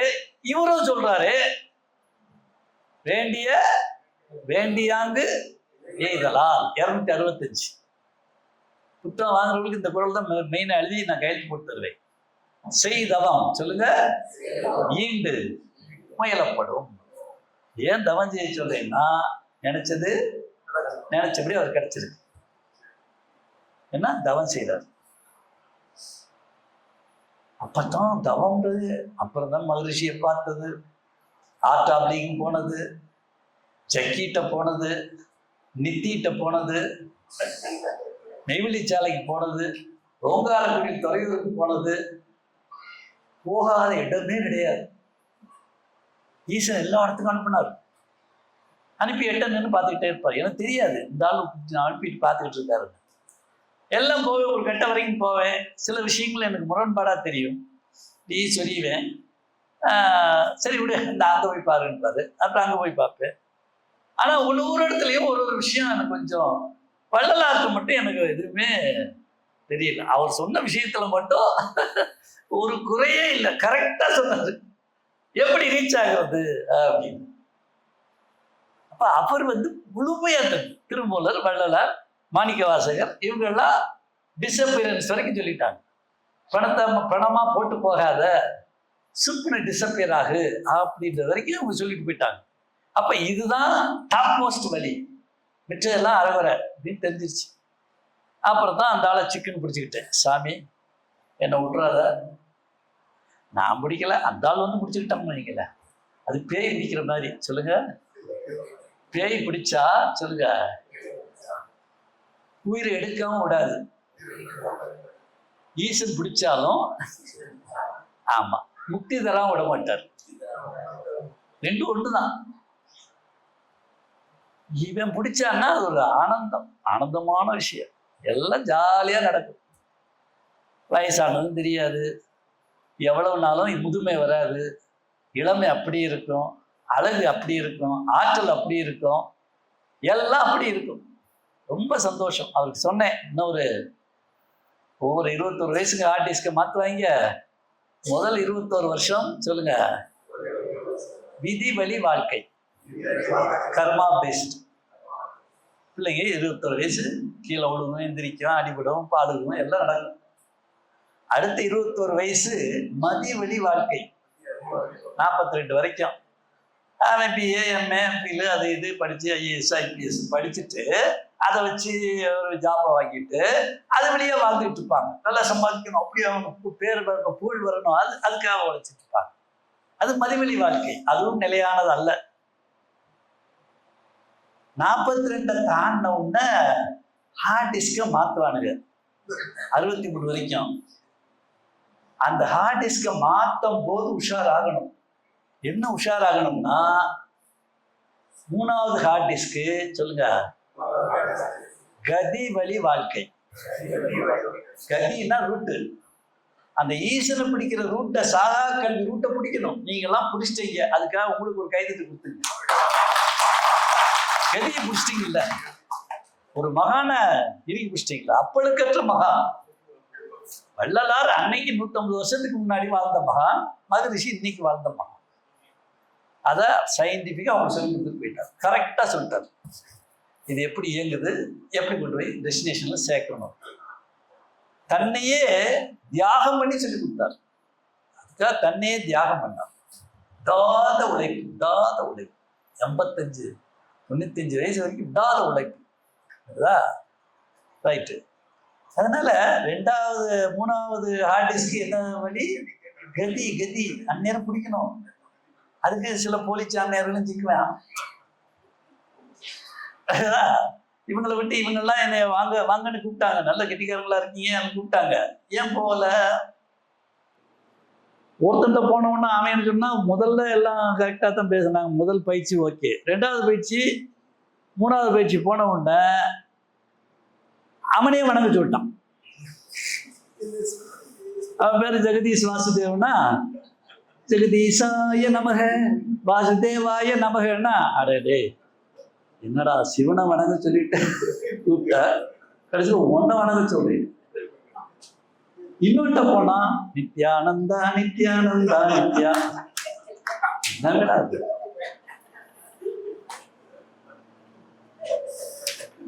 எங்க மகரிஷி மட்டும்தான் கடைசி வரைக்கும் பேராற்றல் கிடைக்கும். அவனை அறிந்தால் தெரியும், அவனை மறந்தால் தெல்ல தெரியும். தன்னை ஒப்படைத்து தன்னையே தியாகம் செய்து வள்ளலாரின் வழியை போதித்த மகான் தான் மகரிஷி. நல்லா தெரிஞ்சுக்கணும். அப்பழுக்கற்ற ஒரு மகான், உங்களுடைய குரு மகான் சொன்னார். அப்ப இதை கேட்டா என்னப்பா அது, அவன் பேர சொல்றான், சரி விடு. அந்த ஆள் என்ன செய்ய மாட்டாரு, உடனே அது சரி தப்பான வழியெல்லாம் சொல்ல மாட்டாரு. சரி விடுன்றாரு. என்னையா இவனுக்கு சொல்றேன், சரி விடு. இவன்கிட்ட போனேன், முக்தி தரவா இருந்தாங்க, இவங்க எல்லாம் டயபெட்டிக்கு அது இதுன்னு நோய் பேர் சொல்லிட்டு இருக்கானே, அப்படியா, சரி அதை விடு. என்ன எல்லாத்தையும் விடுன்னா எதைத்தான் பிடிக்கிறது? எதையுமே பிடிக்க வேண்டாம். உன்னை பிடிச்சி உள்ள நான் தான் உட்காந்துருக்கல, என்ன பிடி. அப்பா சாமி, நீ தான் எவ்வளவு நாளா சொல்லிட்டு இருக்கியா? ஏன் நான் பிடிக்கிறவன் உள்ள இருந்துக்கிட்டு அதை பிடி இதை பிடிட்டு எதையா அப்படி பண்ணிட்டு. அப்பத்தாயா புரிஞ்சது, எம்பெருமான் உள்ள வந்துட்டார்னா எல்லாமே அத்தனை கர்மாவும் காலியாயிடும். கால்பட்டழிந்தது என் தலைமையில என் கையெழுத்து, செயல்பட்டழிந்தது செந்தூர் வயல்பொடி, தேங்கடம்பின் மால்பட்டழிந்தது பூங்குடியார் மனம், மாமையிலோர் மேல்பட்டழிந்தது வேலையும் வெட்பும் சூரனும், அவன் கால்பட்டழிந்தது என் தலைமையில என் கையெழுத்து. தன்னை அறிந்த சொல்லுங்க, இது நான் சொல்றது அருணகிரிநாதன். இப்ப இவர் சொல்றாரு பாருங்க, திருமூலர். தன்னை அறிந்த தத்துவ ஞானிகள் முன்னை வினையில், எப்படி முன்னை வினைனா சஞ்சித கர்மா, வடமொழியில சொன்னா முடிச்சு அவிழ்ப்பர். பின்னை வினையை ஆகாமிய கர்மா, பின்னாடி வரக்கூடியது, பிடித்து பிசைவர். இத்தனை எதனால செய்வாங்க கேட்டா, சென்னி உச்சியில சென்னியில் வைத்த சிவன் அருளாதே. குதம்பை சித்தர் முதல் வரியிலே அடிப்பாரு, முதல் வரியிலேயே குதம்பை சித்தர் பாடலை கேட்டீங்கன்னா சித்தர் பாடல்ல முதல் வரியிலே என்ன சொல்லுவாரு?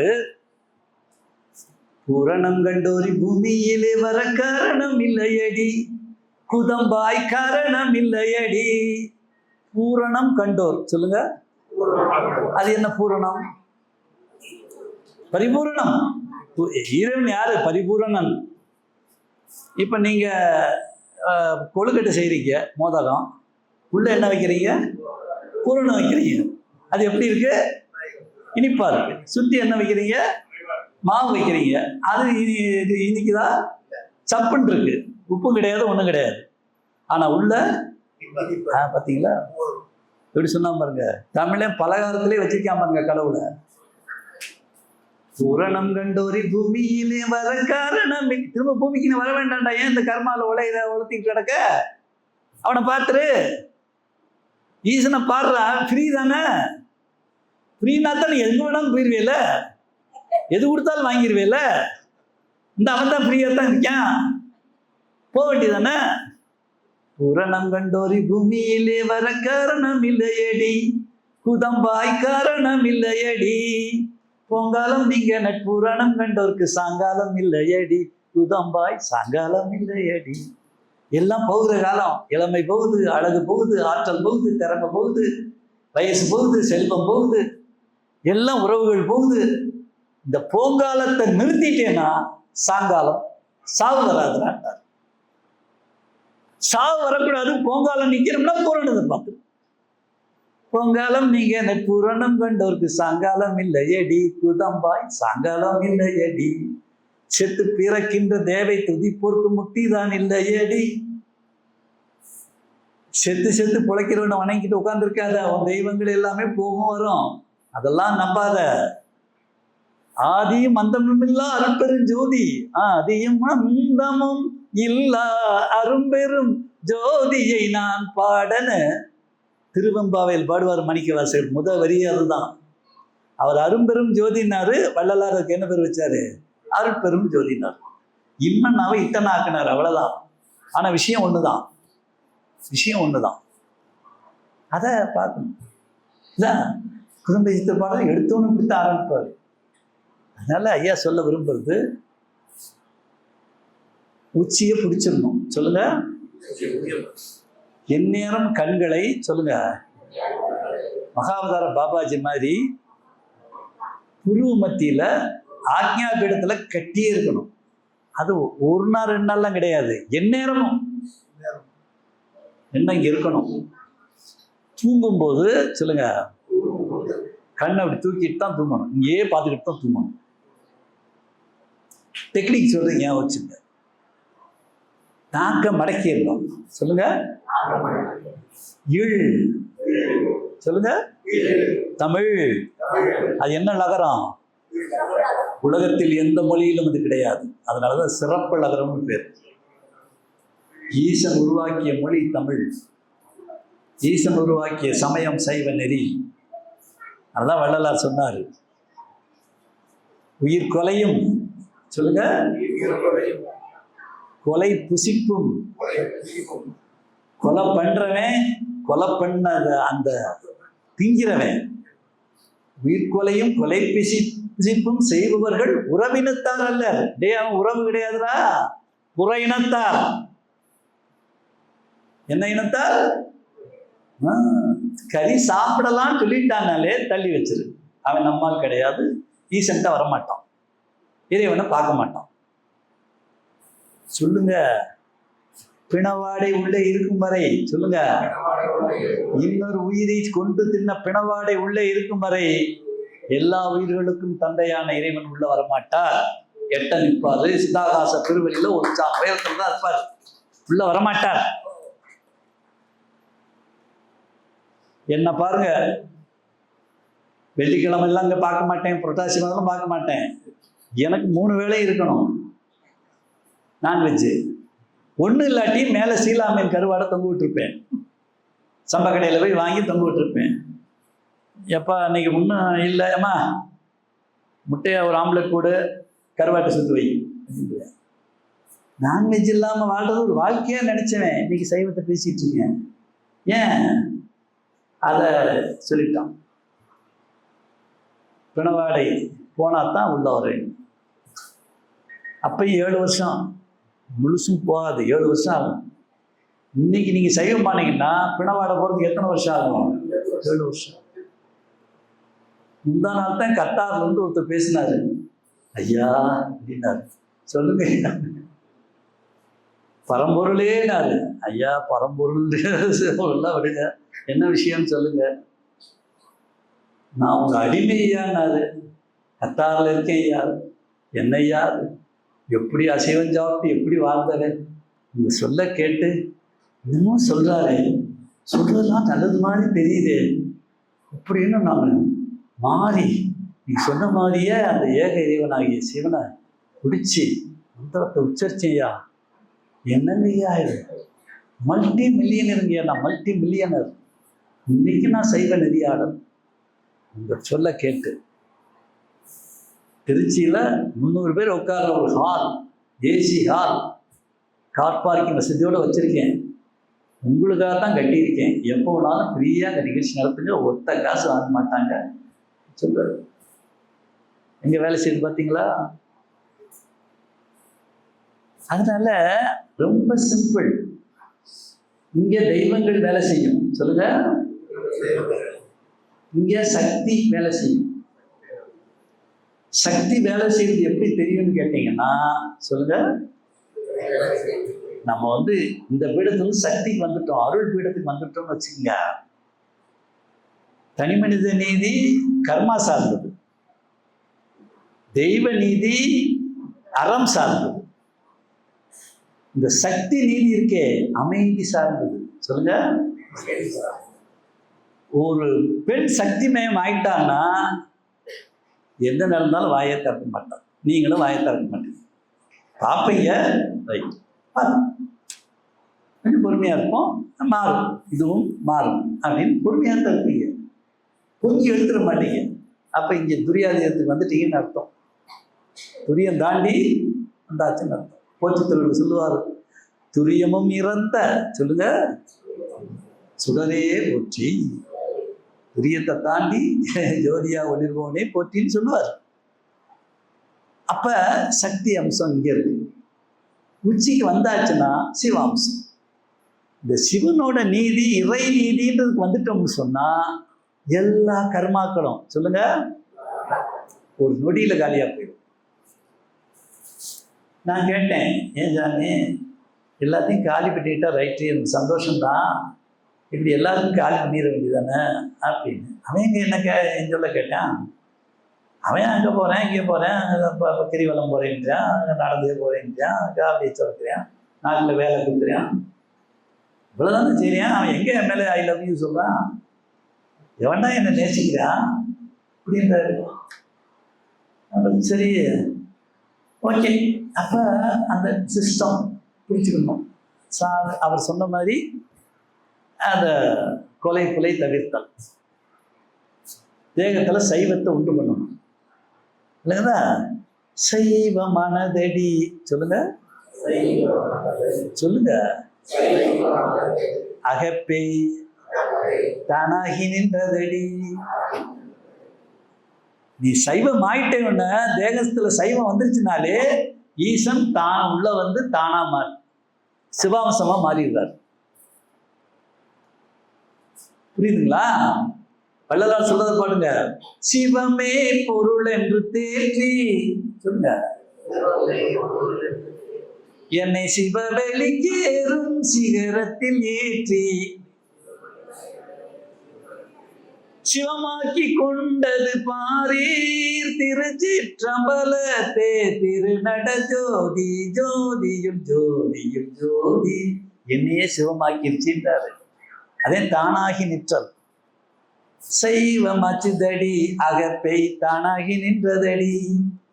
சைவம் இல்லை எனில் சொல்லுங்க அகப்பை சலம்பரும் கண்டாயே. 9 ஓட்டையும் ஒடுகும், நாரி போயிடும் பணம். பஞ்சை வச்சு அடைப்பாங்க, நாத்தம் பொறுக்க மாட்டான், பத்திய கொழுஞ்சி வைப்பாங்க. தீட்டுன்னு உள்ளே கொண்டு வர மாட்டான். ஒரு கெடா செத்தா கூட ஒரு 2000 ரூபாய்க்கு போகும். ஒரு கோழி செத்தா கூட ஒரு 500 ரூபாய்க்கு வித்துடலாம். வித்து ஆனா உன்னை வாசல்லே படுக்க போட்டுருக்கான். தீட்டுன்றான். 24 ஹவர்ஸ்ல தேகத்தை கொண்டு போய் எரிப்பேன், அந்த புதைப்பான். அப்புறம் அதுக்கு ஒரு வருஷத்துக்கு அந்த வீடே தீட்டா இருக்கும். நல்ல காரியம் கிடையாது, பொல்லாத காரியம் கிடையாது. இதெல்லாம் வேணுமான்னு கேட்கிறாரு வள்ளலார். அதான் சொல்றாரு, என் மார்க்கம் சொல்லுங்க பிறப்பு ஒழிக்கிறது இல்ல, இறப்பு ஒழிக்கும் சன்மார்க்கம் தான். என்னது? இறப்பு ஒழிக்கும். நீங்க சிவசிச்சுவை கையேடு 20 ரூபாய் கொடுக்க கஷ்டமா இருந்ததுன்னா சும்மா கூட எடுத்துட்டு போங்க, ஒன்றும் தப்பு இல்லை இருக்கா. ஆனா அது படிக்கணும். இந்த பாட்டெல்லாம் அதுல இருக்கும். நினைந்து நினைந்து உணர்ந்து உணர்ந்து நெகிழ்ந்து நெகிழ்ந்து அன்பை நிறைந்து நிறைந்து கூற்றிலும் கண்ணீர் அதனால் உடம்பு நனைந்து நனைந்து அருளமுதே நன்னிதியே ஞான நடத்தரசே என்னுரிமை நாயகனே என்று வனைந்து வனைந்து ஏற்றதும் நாம் வம்மின் உலகியலேன் மரணமில்லா பெருவாழ்வு வாழ்ந்திடலாம் கண்டேன் புனைந்துரையேன் பொய்புகளேன் சத்தியம் சொல்கின்றேன் பொற்சபையில் சிற்சபையில் புகுந்தரணம் இதுவேன்னு ஞானசரியில வள்ளல் பெருமான் பாடுறார். எப்படி அவ்வளவு பெரிய மகான் சத்தியம் பண்றார் நம்ம கிட்ட. ரொம்ப சிம்பிள்ரா, பிடிச்சிரு அந்த ஆளை, உச்சியை பிடிச்சிரு அப்படின்னு. Very simple. தூங்குறீங்களா? கண் அப்படி மேலே வச்சிரு, இந்த இடத்துக்கு கொண்டு போயிருங்க. அது தானா மேலே ஏறிடும். கொஞ்ச நாள் கஷ்டமா இருக்கும். போன உடனேயே அந்த ஜூம் பண்ண ஆரம்பிச்ச உடனேயே மனம் ஸ்டில்லாக ஆரம்பிச்சிடும். மனம் அது வரைக்கும் இந்த பாப்ளிங்லேயே தான் இருக்கும். இப்போ நான் பேசிக்கிட்டு இருக்கேன்னா கூட மனம் என்ன சொல்லுவோம்? சரி சோறு போடுறேன்னாங்க, எப்போ முடிப்பாருன்னு தெரியல, எப்படியும் 12:30 முடிச்சிருவாருன்னு நினைக்கிறேன். 5 நிமிஷம் தான் இருக்குது. அப்புறம் அவங்க நன்றி உரையெல்லாம் சொல்ல ஒரு மணி ஆயிரும். சார் போனால் அந்த வேலை இருக்குது, இந்த வேலை இருக்குது, அதை செய்யாமல் வந்துட்டு இதை செய்யாமல் புலம்பிக்கிட்டே இருக்கும். எங்களுக்கு புலம்பவே செய்யாது. ஸ்டில் ஆயிடுச்சு. சொல்லுங்க, ஸ்டில் ஆயிடுச்சு. முதல்ல மனசை வச்சு வித்தை காட்டினேன். சொல்லுங்க, 16 கவனகம் ஈசன் மனசை வச்சு செய்ய சொன்ன வித்தை. ஆனால் இப்ப மனசை காலி பண்ணிட்டேன். Cessation of mind. சினமிறக்க கற்றாலும் சொல்லுங்க, சித்தி எல்லாம் பெற்றாலும் மனம் இறக்க கல்லா இருக்கு. வாயேன் பராபரமே தாய் மனசால் மனம் சாப்பிடும். மனம் காலியாகணும். No mind. அதுதான் செசேஷன் ஆஃப் மைண்டுன்னு பதஞ்சலி சொல்றாங்க. மனம் லயப்பட்டால் சொல்லுங்க வெற்றி. ஜூம் பண்ணிட்டீங்கன்னா வெற்றி வந்துடும். அது ஜூமிங்லேருந்து உச்சிக்கு போயிடுச்சுன்னா விடுதலை வந்துடும். நோ மைண்ட் ஆயிடும். மனோலயம் சொல்லுங்க, மனோநாசம். மனோலயத்தில் வெற்றி, மனோநாசத்தில் விடுதலை, லிபரேஷன், முக்தி. ரொம்ப சிம்பிள். அதான் இந்த இடத்துல நாக்க மடிச்சிட்டு சொல்லுங்க, நாவின் நுனியை. திருமந்திரம் உங்க அப்பா எழுதுனதுதான், உட்கார்ந்துருக்காருல. நாவின் நுனியை நடுவே விசிறிடில், வளைச்சி நடுவுல விசிறிடு, யாரும் அப்படி விசிறிடு. ஜீவனும் அங்கே சிவனும் உறைவிடம். மூவரும் 33 தோன்றுவர். மும்மூர்த்திகளும் கூட்டம்னு வருவாங்க. என்ன பிரச்சனை, என்ன ரொம்ப சேட்டை பண்றேன், நான் சரி நான் பார்த்துக்கிறேன் அப்படின்னு சொல்லிட்டு போகணும். உங்ககிட்ட வந்து உதயகுமார் ஐயாட்ட வந்து சொல்லுவாங்க, இவர்கிட்ட வந்து பேசுவாங்க, சாமி என்னது அந்த கேஸை பார்த்து முடிச்சா முடிச்சிருவாங்க. ரொம்ப சிம்பிளுங்கய்யா. கேஸ் போட்டாங்க. ஈஸ்வரத்தை கேட்டேன், என்ன சாமி கேஸ் போட்டாண்டே? என்னையே சவுக்கால் அடிச்சாங்க, பெரம்பால் அடிச்சாங்க. ஒன்ன பெரம்பால் அடிச்சா எல்லாரும் மேலேயும் அவன் அரசன் முதுகுல பட்டதை விட உன் முதுகுல படலையே. நீதான் நோ பாடியா இருந்துட்டுல வேலை செஞ்ச அருள் தேகத்தோட வந்து ஒளி தேகத்துல வந்து வேலை செய்யும் போது உனக்கு ஒன்றும் பண்ணாது, அடிச்சவங்களுக்கு தான் வலிச்சது. எங்களுக்கு அப்படி இல்லைன்னா அப்படி இல்லை, கர்மாப்படி உங்கள் அப்பன் விடுதலைக்காக வெள்ளையரில் நீக்க வெளியேற்ற அவன் போஸ்ட் ஒட்டி போராட்டம் நடத்தி ஜெயிலுக்கு போனான். இப்போ நீ அவன் மூத்த மகன், அவனுடைய நேரடி வாரிசு. நீயும் கோர்ட்டை பார்க்கணும், போலீஸை பார்க்கணும்னு இருக்கு. ஆனால் நீ ஜெயில் வரைக்கும் போக வேண்டிய அவசியம் இல்லை. அதனால நீ உன்கிட்ட ஏகப்பட்ட ஜட்ஜி உனக்கு வேண்டியது இருக்காங்க. உனக்கு இந்த அப்போல்லாம் அவார்டு கொடுத்தவங்க ஜட்ஜஸ் தான், எல்லாம் சுப்ரீம் கோர்ட் ஜட்ஜு, ஹைகோர்ட் ஜட்ஜுக்கு தான் எனக்கு அவார்டெல்லாம் கொடுத்துருக்காங்க. சீனியர் வக்கீல் காந்தியிலிருந்து எல்லாரும் எனக்கு வேண்டியவங்க தான். கவனகர்னா ஐயா இங்கே வந்துருக்காரான்னு எந்திரிச்சிருப்பாங்க உடனே. நான் சொன்னேன் எல்லாம் வேண்டியவங்க தான். ஒரு வார்த்தை மேலே கேஸ் போட்டிருக்காங்க, 4 செக்ஷனில் போட்டிருக்கான், உடனே வந்து ஜாமீனே கொடுக்காத செக்ஷனு பார்த்து செய்யுங்கன்னு சொன்னால் உடனே டிஜிபியே பிடிச்சிருவாங்க, என்னையா யார் மேலே அப்படின்னு சொல்லிடுவாங்க, செஞ்சிருவான்னு கேட்டேன். அப்படின்லாம் செஞ்சிடாதான்ட்டார் அந்த கோமாளி. அப்போ என்னன்னு கேட்டேன், கர்மாப்படி உங்கள் அப்பன் ஜெயில் வரைக்கும் போனான், நீ ஜெயில் வரைக்கும் அவன் வெள்ளையனை எடுத்த நீ கொள்ளையனை எடுக்கிற, அவ்வளோதான். எழுத்து தான் வித்தியாசம், எழுத்து தான் வித்தியாசம். அவன் வெள்ளைக்காரன் எடுத்தான், நீ ஒரு 50 வருஷத்தில் பல லட்சம் கோடி சம்பாதிச்சு 26 நாடுகளில் 72 டெபாசிட்டாக கம்பெனிகளை வச்சுருக்க ஒரு கொள்ளைக்கார கூட்டத்தை எதுக்குற.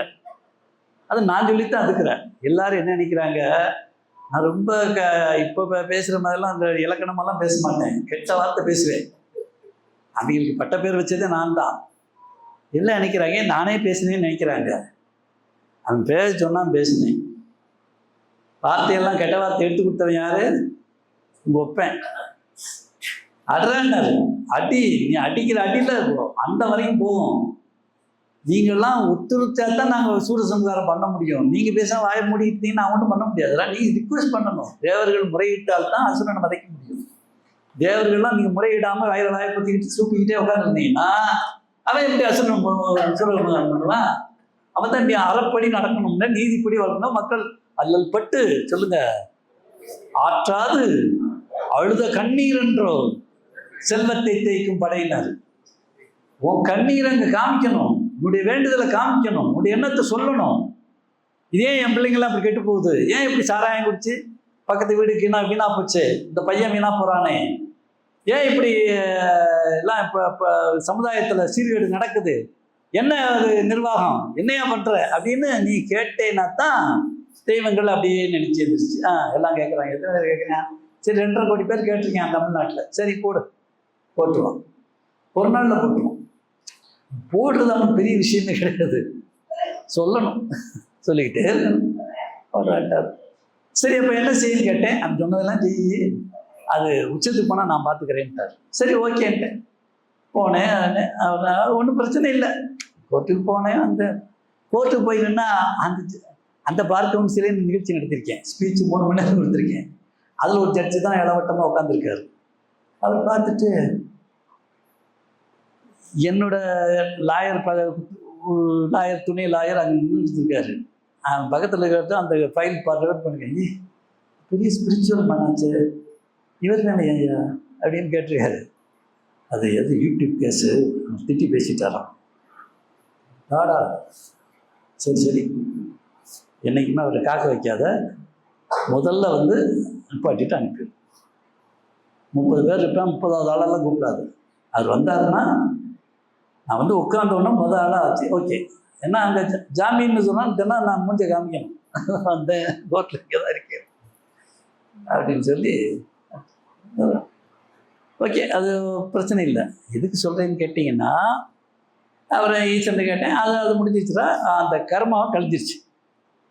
அப்போ நீயும் கோர்ட்டுக்கு போனேன், போலீஸை பார்த்தா ஜெயில் போடுற அளவுக்கு இல்லை. அந்த ஆள் வந்து தெய்வங்களுடைய அதிகாரத்தில் சொல்லுங்க கை வைக்க மாட்டார், அதிகார துஷ்பிரயோகம் ஏகரைவன் பண்ண மாட்டார். ஆனால் அந்த கர்மாவை தாங்குற சக்தி சொல்லுங்க கொடுப்பார். சஸ்பென்ஷன் பவர் கூடும், ஷாக் அப்சார்பிங் பவர் சொல்லுங்க. ஆமா, நீங்க மாருதி 800 மாதிரி நீங்க உங்க சஸ்பென்ஷன் இருக்குன்னா அதை BMW மாதிரி பென்ஸ் மாதிரி மாற்றிடுவார். ஆனா கர்மாவுக்கு கொடுக்குற தண்டனை அதுதான். இப்படி அடிக்கணும்னா அப்படித்தான் அடிப்பாங்க தெய்வங்கள். ஆனா நீங்க எறும்பு மாதிரி இருந்தீங்கன்னா செத்து போயிருவீங்க. யானை மாதிரி ஆக்கிடுவேட்டா இந்த அடி எந்த தெரியும், உரைக்கவே உரைக்காது. இந்த ஒரு யானை உட்காந்துருக்கு, என்ன அடி அடிச்சாலும் உரைக்காது. கர்மா வரத்தான் செய்யும். கர்மாவை நீங்க ஒன்றும் காலியெல்லாம் பண்ண முடியாது. அது கெட்ட வார்த்தை கிடையாது. அது ஆதி அந்த இந்த உயிர்களுடைய வாழ்க்கையே சொல்லுங்க கர்மா என்ற ப்ராடக்ட்ஸை வச்சு நடக்கிறது தான். ப்ராடக்ட் கர்மா தான். உயிர் வாழ்க்கையோட ப்ராடக்ட் என்னது? கர்மா. நன்விதி தீவனி புண்ணியம் தான். அவ்வளோதான். எஸ்கேப் ஆகணும்னா ரெண்டையும் தாண்டி போகணும். எஸ்கேப் ஆகணும் என்ன செய்யணும்? ரெண்டையும் தாண்டி போகணும். அதனால முதல்ல ஈசனை தரிசனம் பண்ணணும், காணாமல் போயிடும். அதுக்கு நாக்கம் அடிச்சுட்டு இங்கேருந்து ஆரம்பித்து இதில் ஏறி உச்சிக்கு போயிடணும். அந்த நாக்கு சும்மா கண்ணை கொண்டு போனீங்கனாலே, சும்மா இருக்கும்போதெல்லாம் கொண்டு போனீங்கனாலே தானாக போயிடும். மனம் ஸ்டில் ஆயிடும். மைண்ட் என்ன ஆயிரும்? ஸ்டில் ஆயிரும். ஸ்டில் ஆகுறதுக்கு பேர் தான் சொல்லுங்க நோ மைண்ட் மோனம். சொல்லுங்க ஏகாந்தம். முருகன் கேட்பார் அவையாற்ற, இனியது என்னன்னு கேட்பாரு. இனிது இனிது சொல்லிட்டு என்ன சொல்லுவாங்க அம்மா? ஏகாந்தம் இனிதுன்றாங்க. ஈசனை சுத்தி இருக்குது ஏகாந்தம், இனிமையான ஏகாந்தம். No mind stage. ஞானம் என்பது சொல்லுங்க மோன வரம்பு. நல்லா ஸ்ட்ராங்கா பதிச்சு வச்சுங்க. வாய் பேசாமல் இருந்தால் சொல்லுங்க அதற்கு பெயர் மௌனம். மனமும் பேசாமல் இருந்தால் அதற்கு பெயர் தான் மோனம். அது இதுக்கு மேல ஏறினா தான் பேசாம இருக்கும். இங்க இருக்கும் தண்டியும் உழத்திக்கிட்டே தான் இருக்கும். அது உழதிக்கிட்டே இருக்கும் தண்டியும் அவங்களுக்கு நிம்மதியெல்லாம் இருக்காது. என்ன இருக்காது? வேலை செய்யணும். வேலை கரெக்டானா செஞ்சாப்பா அப்போ முடிஞ்சது. முடிச்சுட்டு உட்காந்தாச்சா வண்டி நியூட்ரலில் போட்டுடணும். கியரில் இருக்கக்கூடாது. நியூட்ரலில் போட்டு ஹேண்ட் பிரேக் எடுத்து விட்டுட்டு கண்ணை தூக்கிடணும். வெளியே சொல்லக்கூடாது. நான் கவர்னர் சொன்னார் நாக்கம் அடிச்சு அதெல்லாம் பேசக்கூடாது. இதெல்லாம் வேண்டியதில்லை. இது சுச்சுமா அவ்வளோதான். நம்ம வாட்டில் அமைதியாக செஞ்சுக்கிட்டே இருக்கணும். சாஞ்சாச்சுன்னா நாக்கம் அடிச்சுட்டு அப்படின்னா மூச்சு வாசி ஏற ஆரம்பிச்சிடும். சொல்லுங்க வாசின்ற மூச்சு ஏறும். மூச்சுக்கே 3 கியர் இருக்கு. சொல்லுங்க மூக்கை நம்பாத. சளி அடிச்சா செத்து போயிடுவோம். மூக்கில் இருக்குது சுவாசம். சொல்லுங்க மூச்சை கவனின்னு சொல்றாரு மகரிஷி தவம் பண்ணும்போது. அந்த மூச்சை ஏன் கவனிக்க சொல்றாங்கன்னா இங்கே சுவாசம் ஓடும். அது கர்மா மூச்சு, அது நிலைக்காது. சளி அடைச்சோமா அப்புறம் ஆக்சிஜன் வைப்பேன், வெண்டிலேஷனில் வைப்பேன், அப்புறம் சங்கை ஊற்றிடுவானுங்க. இது வேண்டாம். தொண்டையில் இழுத்து பழகணும். இந்த ஆட்டாப்டிங்கில் போனால் அந்த ரவிசங்கர் சொல்லி தருவார். உஜ்ஜை சொல்லுங்க சொல்லுங்க தொண்டையில் இழுங்க. ஆமாம், எங்கள் பயிற்சியில் வந்து அதை சொல்லித்தருவேன். எல்லாம் நீங்கள் ஆட்டாப்டிங்கில் கூட கற்றுங்க. அவர் சொல்லித்தரதுல மெயினானது இந்த உஜ்ஜை தான். அவருக்கு வாசியை பற்றி தெரியாது. ஏன்னா அவர் பிறந்தது இந்த ஏரியாவாக இருக்கலாம். ஆனால் அவருக்கு வந்து தமிழ் வராது. அவர் வடமொழி மெத்தடில் வந்தோம். அதனால தமிழில் இருக்கக்கூடிய ரகசியம்லாம் தெரியாது. தமிழ் தெரியாத எந்த சாமியாக இருக்கும் மூல ரகசியம் தெரியாது. அது நித்தியா இருக்கலாம், ஜக்கியா இருக்கலாம், ரவிசங்கரா இருக்கலாம். அதில் எந்த வில்லனாக இருந்தாலும் தமிழ் தெரியலன்னா அந்த மூல விஷயம் தெரியாது. அதுதான் ஞானசம்பந்தர் சொன்னார், ஒரு மொழி சிவன் பேசும் மொழி. சொல்லுங்க தமிழ்னு இப்போ தேவாரம் எழுதினார். 22 லானா வரும், சிறப்புலகம். நான் நினைவாற்றல் மன்னர்னு பேர் எனக்கே அதை மாப்படம் பண்ண முடியல. அப்படி ஒரு பாட்டு தேவாரத்தில். ஆனால் பண்ணிடுவேன்.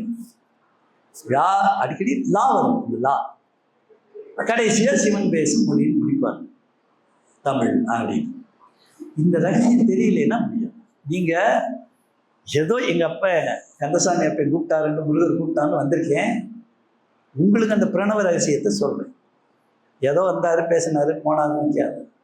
நான் அவர்கிட்ட எந்த கண்டிஷனும் போடல.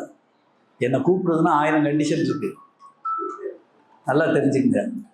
ஒரு சென்னை சில்க்ஸில் கூப்பிடுறாங்க, ஒரு ஜிஆர்எம் ஜுவல்லரியில் எங்கள் ஸ்டாஃபுக்கெல்லாம் ஸ்பீச் கொடுங்க கூப்பிடுறாங்கன்னா, முதல்ல நானே பேச மாட்டேன், என் உதவியாளர் தான் பேசுவார்.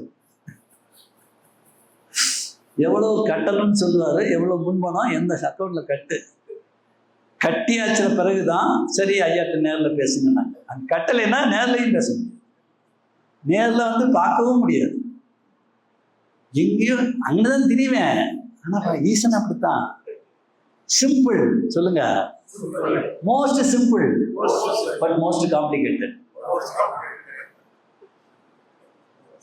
இந்த இயேசுநாதர் மோஸ்ட் சிம்பிள் தான். அவர் என்ன பண்ணாரு, என்ன பெரிய கூட்டத்தை கூட்டி மாநாடா நடத்தினாரு. அங்கே மலையில் உட்காந்து இந்த ஏழை மக்களை கூப்பிட்டு சொல்லிட்டு இருந்தார், இப்படி இருங்க அப்படி இருங்க, நீங்கள் இறைவனை நேசிக்கலை, அதான் உங்களுக்கு பிரச்சனை எல்லாம் சொன்னார். எல்லாம் அப்புறம் சொன்னதுக்காக அப்பத்தை பகிர்ந்து கொடுத்து எல்லாம் பகிர்ந்து கொடுத்து சாப்பிட்டு போங்க மன்னதானம் பண்ணார் சொன்னார். ஆனால் எதிர்த்தவன் எவன், ரோமானிய பேரரசே எதிர்த்தது கவர்மெண்ட்டு. இப்போ எம்எல்ஏ கேஸ் போடுறாங்கல்ல, அது மாதிரி அவங்க மேலே கேஸ், ஏசுநாதர் மேலே அரெஸ்ட் வாரண்ட்டு பட்டான்ல. அப்போ அவர் சிம்பிளாக தான் வாழ்ந்தார். ஆனால் அரசாங்கம் ஆடிச்சு. ஒருத்தர் ரொம்ப சிம்பிளாக இருக்காருன்னா டேஞ்சரஸ் பர்சன், ஈசனோட நிறுத்து. ஏன்னா அந்த ஆள் சிம்பிள். அவர் பேர் வைக்கும் போதே திருவள்ளுவர் எண் குணத்தான்டுவார். சொல்லுங்க, 9வது குறள்ல கோளில் பொறியில் குணமிலவே எண் குணத்தான், 2 அர்த்தம். 8 குணம் உள்ளவன். சொல்லுங்க, சைவ சித்தாந்தத்தில் இறைவனுக்கு 8 குணம் சொல்லுவாங்க, 8 பண்புகள். அதே சமயத்தில் 8 எண்ணுனா எளிமை, எளிமையான குணத்தவன், இருக்குதுல எளிமையான ஆடு. சொல்லுங்க, ஆமா, மாணிக்கவாசகர் சொல்லுவாரு, தன் பெருமை தானறியா தன்மையன்கான் சாடலோ. திருச்சாளர் பதிகம்னு ஒரு பதிகம். வாய் பேசல ஊமை பிள்ளைகள்லாம் அதை பக்கத்தில் உட்காந்து படிச்சு ஒரு மாதம் படிச்சிங்கன்னா பேச ஆரம்பிச்சிடும், திக்கு வாய் சரியாயிடும். இவ்வளோ பவர்ஃபுல். அதில் கிண்டல் பண்ணுறது தான். ஒருத்தி 2 வரியில் கிண்டல் பண்ணுவா, அடுத்தவன் 2 வரியில் அது பதில் சொல்லுவான். அது 2 வரியில் கிண்டல் பண்ணுறவ சொல்லுவா, ஏன்னா அவன் என்னடா அண்ணா சுடுகாட்டில் படுத்திருக்கான், அவன் இவனை போயிட்டு இவன் பேசுறதெல்லாம் இப்படி வேதம்னு சொல்றது, இவன் தான் வேதத்தை உற்பத்தி பண்ணாலும் சொல்றாங்களே, என்னடி சாலணும்னு கேட்பா. அது இவ சொல்லுவா, அதே அவன் ஸ்டைல் என்னன்னு தெரியுமா, தன் பெருமை தானறியா தன்மையன்கான் சாடலோ. இவ்வளவு வச்சிருந்தாலும் ஒன்றும் தெரியாத அப்பாவி மாதிரி தெரியவேன். எப்படி ஒன்றும் தெரியாத எளிமையா, எளியவனுக்கு எளிமையா. சீன்னு சொன்னா போதும், நாய விரட்டினா கூட போதும், கூப்பிட்டியா சாமின்னு வரா. சிவான்னு சொல்ல வேண்டியதில்லை, நீங்க என்ன சொன்னா போதும், சி அப்படின்னா போதும். நாய் வந்து சி அப்படின்னு விரட்டுறீங்க, சாமி கூப்பிட்டேன்னு வரான். எவ்வளோ சிம்பிள் பாருங்க. நான் சொல்லலைங்க, உங்க அப்பந்தான் சொல்றாரு திருமூலர், நாயோட்டு மந்திரம். சொல்லுங்க, நான்மறை வேதம். 4 மறை எங்கிருந்து வந்துச்சு, நாய சீன்னு விரட்டினியே, அந்த சீலேருந்து வந்துச்சு. நாயோட்டு மந்திரம் நான்மறை வேதம் இல்லைங்கதா. நாயோட்டு மந்திரம் நாதாந்த ஜோதி. நீ சொல்ற அற்புதம் ஜோதி நாயோட்டு மந்திரத்து வழியாத்தான் நீ ஏறணும் மேல. நாயோட்டு மந்திரம் நாம் அறியோம் அன்றைன்னு முடிப்பாரு. முன்னாடியே தெரியாம போச்சு, இதை பிடிச்சா போதும்னு அப்படின்னு சொல்லுவார். அதனால வெரி சிம்பிள். இப்போ நாக்கை மடக்கிட்டு கண்ணை மேலே தூக்கிடணும், நோ மைண்டு வரும். கண்ணை முடிச்சு வேலை செய்யும் போது நல்ல வேலை செய்யுங்க, கடமையை செய்யுங்க, சம்பாதிங்க, நல்ல மற்றவங்களுக்கு உதவுங்க, தான தர்மம் பண்ணுங்க, எல்லாம் பண்ணுங்க. ஆனால் ஓய்வுன்னு நம்ம என்ன செஞ்சிடணும், தூக்கும் போது ஓய்வாக இருந்தாலும் சரி, சும்மா உட்கார்ந்துருந்தாலும் சரி, ஆக்கியால தூக்கி கண்ணை கட்டிட்டு உச்சியில மனசை கட்டிட்டு நாக்கை சுட்டிடணும், வாசி ஏறும். இங்கேருந்து மூச்சு இங்கே போனால் உஜ்ஜை. சொல்லுங்க, இது தெய்வங்களோட விளையாடும். நோயை இந்த ஈஸ்னோபிலியா, சைனஸ், ஆஸ்துமா, டியூபர்குலோசிஸ், மூச்சு சார்ந்த அத்தனை நோய்களும் சொல்லுங்க சொல்லுங்க மூச்சு பாதையில் இருக்கும் அத்தனை நோய்களும் உச்சை எடுத்தீங்கன்னா காணாம போயிடும். இதுக்கு நீங்க இதை உரியணும், அந்த மாத்திரையை சாப்பிடணும், ஊசியை போடணும், அதெல்லாம் ஒன்றும் தேவையில்லை. இதெல்லாம் வெள்ளைக்காரன் கண்டுபிடிச்ச உங்களை கொள்ளையடிக்கிற ஒரு சூட்சுமம். ரொம்ப சிம்பிள். அதுக்குத்தான் நீங்க வேதாந்திரி மகரிஷி வழியில வந்திருக்கீங்க. ஐயா மகரிஷி வழியில வந்துட்டு நீங்க மாத்திரை சாப்பிட்றீங்கன்னா, ஊசி போடுறீங்கன்னா வெட்கப்படணும்.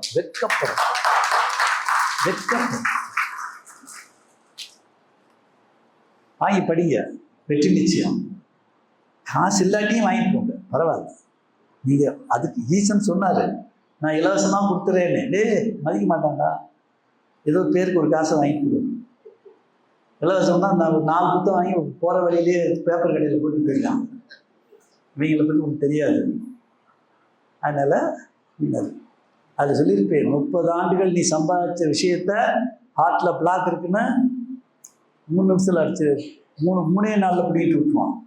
உன் தாலியை விற்று, உன் வீட்டை விற்று, பொண்டாட்டியை காப்பாற்றுறேன், புருஷனை காப்பாற்றுறேன்னு பூரா இழந்துருவேன். எல்லாம் எழுதியிருப்பேன். இல்லைங்கதா? இந்த நாட்டை ஆள்றவங்க எல்லாம் அவனோட தூதுவர்கள், யம தூதுவர்கள். இவங்கிட்ட எச்சரிக்கையா இருக்கணும். அதனாலதான் அவங்களுக்கு என்ன பிடிக்கல. உள்ளதை சொல்றவன் பிடிக்காது அவனுக்கு.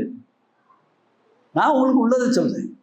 இந்த 76 வயசு சவால் விடுறேன். என் தேகத்துல டயபெட்டிக் இருக்கு, பிபி இருக்கு, கிட்னியில பிரச்சனை இருக்கு, ஏதாவது ஒரு நோயை நீ நிரூபிச்சு காட்டு, பேசுறதே நிறுத்திடுறேன். முடியாது. நோயற்றதை ஈசன் வந்துட்டான ஏதியா நோய்? நோயே அவன் இல்லாதாயா நோய். அவனை அறிந்தால் நீ பெரியோன், அவனை மறந்தால் மறக்கூடாது. 24 மணி நேரம் சொல்லுங்க. ஒரு தடவை பாபாஜி கேவில் நாங்கள் 100 பேரோட போயிருந்தோம். போயிட்டு ஜீப்பில் வரணும். ஒரு சின்ன இடம், ஒரு 3 கிலோமீட்டர் வரணும். இந்த பக்கம் பெரிய பள்ளம், இந்த பக்கம் மலை. அந்த பள்ளத்தாக்க ஒட்டி ஒரு 3 கிலோமீட்டர் மட்டும் ஜீப்பில் போகணும். அப்புறம் நம்ம பஸ்ஸில் ஏறிக்கலாம். அப்புறம் ஒரு 1.5-2 கிலோமீட்டர் நடந்து போகணும் உச்சிக்கு. பாபாஜி கேவ் ரஜினிகாந்தெல்லாம் போவார் இல்லையா, அந்த இடம். 100 பேர், 100-150 பேர் 6 பஸ்ஸில் கூப்பிட்டு போய் எல்லாம் முடிச்சு வைக்க ஜீப்பில் போயிட்டே இருந்தோம். மழை பெஞ்சு ஒரு இடத்துல சேத்துல மாட்டிக்கிச்சு ஜீப்பு. அப்போ அவன் ஃபஸ்ட் கியர் போட்டு தூக்குனான். அந்த டிரைவரு பழக்கத்தையான் தூக்குனான். சுப்புன்னு பாஞ்சது. பாஞ்சு அது கிளச்சு சேத்துல அவன் காலை வச்சிருந்ததுனால அந்த நழுவிடுச்சு. நடுவில் ஒன்று உள்ள பாய போகுது. எல்லாரும் குய்யும் குய்யும் 12 பேரும் 11 பேரும் கட்டிட்டாங்க. நான் பழக்க தோஷத்துல, சொல்லுங்க நல்லா சொல்லுங்க, நல்லா சொல்லுங்க, சிவானே சொன்ன உடனே அந்த வலது பக்க சக்கரம் இருக்கு இல்லையா, இடது பக்க சக்கரம் அந்த இடத்துல நிற்குது. முன் சக்கரம், வலது பக்க சக்கரம். அங்கே ஒரு அரைகுறையாக வெட்டின ஒரு மரம் அந்த கட்டை, அதை அரைகுறையாக வெட்டி வைக்கான். அதில் போய் சிக்கிக்கிடுச்சு. ஒரு வீல் அந்தரத்தில் ஒரு வீல் அதில் சிக்கியிருக்கு. 2 வீலில் ஒரு வீல் ஃபுல்லாக தரையில் இருக்குது, ஒரு வீல் பாதி தரையில் இருக்குது. அப்படி நிற்கிது. மேலே இருந்து முன்னாடி போனவங்களாம் பார்த்துட்டு ஐயோ ஐயோ ஜீப்பு கவுருதுன்றாங்க. நின்றுச்சு. அப்புறம் நான் சொன்னேன், ஐயா அது கவுராது, நீங்கள் எல்லாம் இறங்க. ஐயா இறங்கின பிறகு தான் கவுரும், நீங்கள் இறங்குன்னு. டிரைவர் உட்பட எல்லாம் இறங்கினாங்க. அப்புறம் நான் இறங்கினேன், அது கவரலை. இது ஒரு பக்கம் நடந்துச்சுங்க. ஒரு நான் ஈஸ்வரத்தை கேட்டேன், வாசி யோகம் பண்ணிட்டு தவத்தில் இருக்கும்போது, ஏன் சாமி நானும் எல்லாரையும் சிவசிவான்னு சொல்லு, மூச்சை கட்டு, குச்சிக்கு ஏற்று, சிவா சிவானா வாசி வந்துடும் அப்படின்னு சொல்லிக்கிட்டு தான் இருக்கேன். எனக்கே சமயத்தில் சந்தேகம் வந்துடுது, இதெல்லாம் உண்மையா பொய்யான்னு. என்ன சாமி என் மனசு இப்படி ரெண்டா அலையுதேன்னு கேட்டேன். பாருங்க எங்கே நடந்தது. சரி உன்ட்ட ஒரு விஷயத்தை ஞாபகப்படுத்திக்குமா சொல்லு. பாபாஜி கேவ் போனீங்களா? ஆமாம் போனோம். 9வது ட்ரிப்பு ஜீப் ஏறும்போது எல்லாரும் எங்கள் வண்டியில் வாங்கன்னு கூப்பிட்டாங்களா? ஆமாம். ஏறி உட்காந்தையா? ஆமாம் உட்காந்தேன். சேத்துல மாட்டிக்கிச்சா? மாட்டிச்சு. பக்கேர் போட்டு தூக்குனானா? தூக்குனேன். கிளச்சு நழுவி கவர் ஆரம்பிச்சதா? கவனிச்சது. எல்லாரும் என்ன செஞ்சாங்க? கத்துனாங்க. நீ என்ன செஞ்சேன்னு கேட்டாரு. பழக்கத்தில் சிவான்னு. நான் என்ன செஞ்சேன்னு சிட்டாரு. ஒரு சாமிய நீ தான் அதில் சிக்க வச்ச. அதான்டா பலன்னாரு. மந்திரத்தை சொன்னா உன் கர்மாவை அங்கே வந்து நிறுத்தவே. சிவசிவ என்கிறார். சொல்லுங்க. தீவினையாளர். கர்மவினை அடர்த்தியா இருக்கா? அவனுக்கு சிவசிவா வராது. சிவசிவ என்றிட தீவினை உதிரும், மாளும். தீவினை மாளும். சிவசிவ என்றிட 7 அறிவு வந்து தேவரும் ஆவர். இங்கேயே தேவராயிருவீங்க. தெய்வலோகம் கண்பம் ஆயிரும். சிவசிவ என்றிட சிவகதி தானே கதினா வாசி. அந்த வாசியை பிடிச்சி ஈசன்ட்டே நீ போய் சேர்ந்துடலான்னு சொல்றாரு. புரிஞ்சிட்டீங்களா? அதனால நாவின் நுனியை நடுவில் விசிறில் ஜீவனம் அங்கே சிவனும் உறைவிடம் 33 தோன்றுவர் சாவதும் இல்லை சதகோடி உன்னே அப்படின்னு முடிக்கிறார்.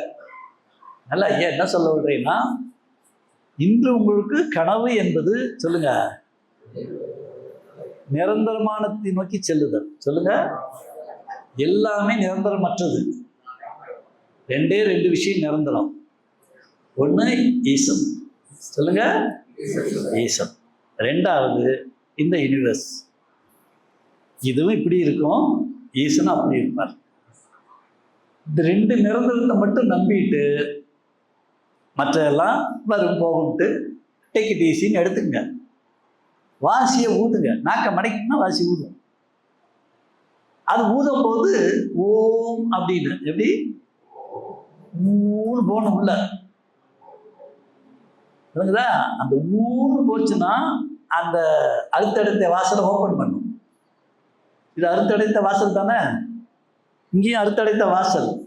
இது ஓப்பன் ஆச்சுன்னா தெய்வலோகத்தோட நெட்வொர்க் வரும். தேவதைகளை வணங்குற மந்திரவாதி, மாந்திரிகம், சித்துகள் செய்கிறவன் எல்லாம் இங்கே ஓப்பன் ஆனவன். என்லைட்மெண்ட் ஆனவன் இங்கே ஓப்பன் ஆனவன். 2 அர்த்தடைத்த வாசல் ஓப்பன் ஆகணும். இதை விட்டுருங்க, அதை ஓப்பன் பண்ணுங்க. முடிஞ்சது பிரச்சனை. அப்போ அது ஓப்பன் ஆயிடுச்சுன்னா அது ஓப்பன் ஆயிடும். அது பெரிய விஷயமே கிடையாது. ரொம்ப சிம்பிள். வாசி ஊதிக்கிட்டே இருக்கணும். நேரம் வாசி ஊதிக்கிட்டே இருக்கணும். உனக்கு மிராக்கள் நடக்க ஆரம்பிக்கும் வாழ்க்கையில். அப்போ ஈசன் கை வச்சுட்டாருன்னு அர்த்தம். தேகத்தில் பிணவாடே இருக்கக்கூடாது. அவங்க உள்ளே வரணும். வந்துடும். வந்து இங்கே சீட்டிங் பண்ணிடுவாங்க. இதையும் பிரச்சனையே பண்ணாது. அதனால ஓடிட்டு இருக்கு. இதான் அதனால அந்த மாதிரி உங்களுடைய கனவாக மாற்றணும். நிரந்தரத்தை அடைதல். சொல்லுங்க. ஈசனை உணரும் சாகா கல்வியை கற்றுக்கொள்ளுதல். மரணத்தை வென்று மரணமில்லா பெருவாழ்வு அடைதல். இது உங்களுடைய கனவாக இந்த இருந்தால் அது நிச்சயம் பின்னால் நிகழ்வாக மாறும். இதுதான் ஐயா சொல்ல விரும்புறது. Very simple. அந்த மெத்தடத்தான் வெளியில் இருக்க புத்தகங்களில் பிட்டு பிட்டாக கொடுத்துருக்கேன். பொறுமையாக வாங்கி படிங்க. எல்லாம் ஏன் அசைன்மெண்ட்டு தான். எனக்கு அசைன்மெண்ட்டு தான். என்னையும் திருவாசகம் மாதிரி எழுத வச்சார் ஒரு நாள் நைட்டு காய் ஓடிக்கிட்டே இருக்கு. கையை நிறுத்த முடியல. கண்மணி கண்ணின்னு அதுக்கு பேர். என்ன கண்ணி? ஆமாம், தாய்மானவர் பையங்கிளியேன்னு எழுதினார். அது கிளிக்கண்ணி. இது கண்மணியேன்னு முடியும். அப்படியே ஆரம்பிச்சு அதில் ஒரு கண்ணி வரும். எம்மார்க்கமானாலும் சொல்லுங்க. இறைச்சி உண்ணும் மார்க்கம் அதை. எந்த மார்க்கமா இருந்தாலும் மாமிசம் சாப்பிடலான்னு சொல்லிட்டான்னா துன்மார்க்கம் என்றே நீ தூக்கி எறி கண்மணியினார். இப்படி விடிய எழுதினேன். எழுதிட்டு மறுநாள் சாமி என்னை விட்டுரு. ஏற்கனவே தேவாரம் திருவாசகம் லட்சக்கணக்கான பாட்டு இருக்கு. திரும்ப எவனும் படிக்கிறவனை காணோம். நான் வேற விடிய உட்காந்து எழுதி வச்சுட்டு படிக்காமல் இருக்கிறதுக்காக ஒரு புத்தகத்தை நான் ஏன் சாமி எழுதுறேன்? விட்டுரு.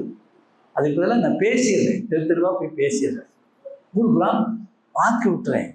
நீங்கள் க்ளவுஸில் வச்சிருந்து அவன் அந்த சிடியில் அதில் வச்சுருந்தேன் படிச்சுக்கணும் கேட்டுக்குவான். இந்த படித்து பின்னாடி உதவாது. புத்தகம் ரெக்கார்டுக்கு வேணா வச்சுக்கலாமே தவிர படிக்கிறவன் நின்று இருக்க மாட்டான், கேரில் கேட்குறவன் தான் இருப்பான். அதனால நான் பேசுகிறேன் ஜாமீன் சரி வச்சுக்கிறேன். அப்புறம் தான் பேச ஆரம்பிச்சு எழுத ஆரம்பிச்சிடலாம். அதனால் இதுதான் ரகசியம். அதான் நீங்கள் வாங்கி அந்த எழுத்து அந்த இஞ்சி சாறுன்னு இருக்கும், ஆயுள் 100 தினம் ஒரு ஸ்பூன் காலையில் வெறும் வயிற்றில் குடிச்சிட்டிங்கன்னா ஹார்ட் அட்டாக்கே வராது. எங்களுக்கெல்லாம் ஹார்ட்டு அட்டாக்கு ஒன்றும் கிடையாது. என்ன தட்டு வாங்க தட்டிங்க, ஒன்றும் பிரச்சனை. உங்களை மாதிரி ஃபாலோவர் ஒருத்தர் ஃபோன் பண்ணார், ஐயா நான் அப்படி ஒரு பெரிய ஆஸ்பத்திரி பேர் சொல்லி அட்மிட் ஆகிருக்கேன் ஐயா, உங்களை தான் நினைச்சேன் ஐயா, எனக்கு வழி சொல்லுங்க ஐயா, பைபாஸ் சர்ஜரி பண்ணணுன்றாங்க, ஸ்டென்ட் வைக்கணுன்றாங்க ஐயா, எனக்கு வருத்தமாக இருக்கு. நானே ஒரு டாக்டர் தான், அவரே ஒரு டாக்டர், அவர்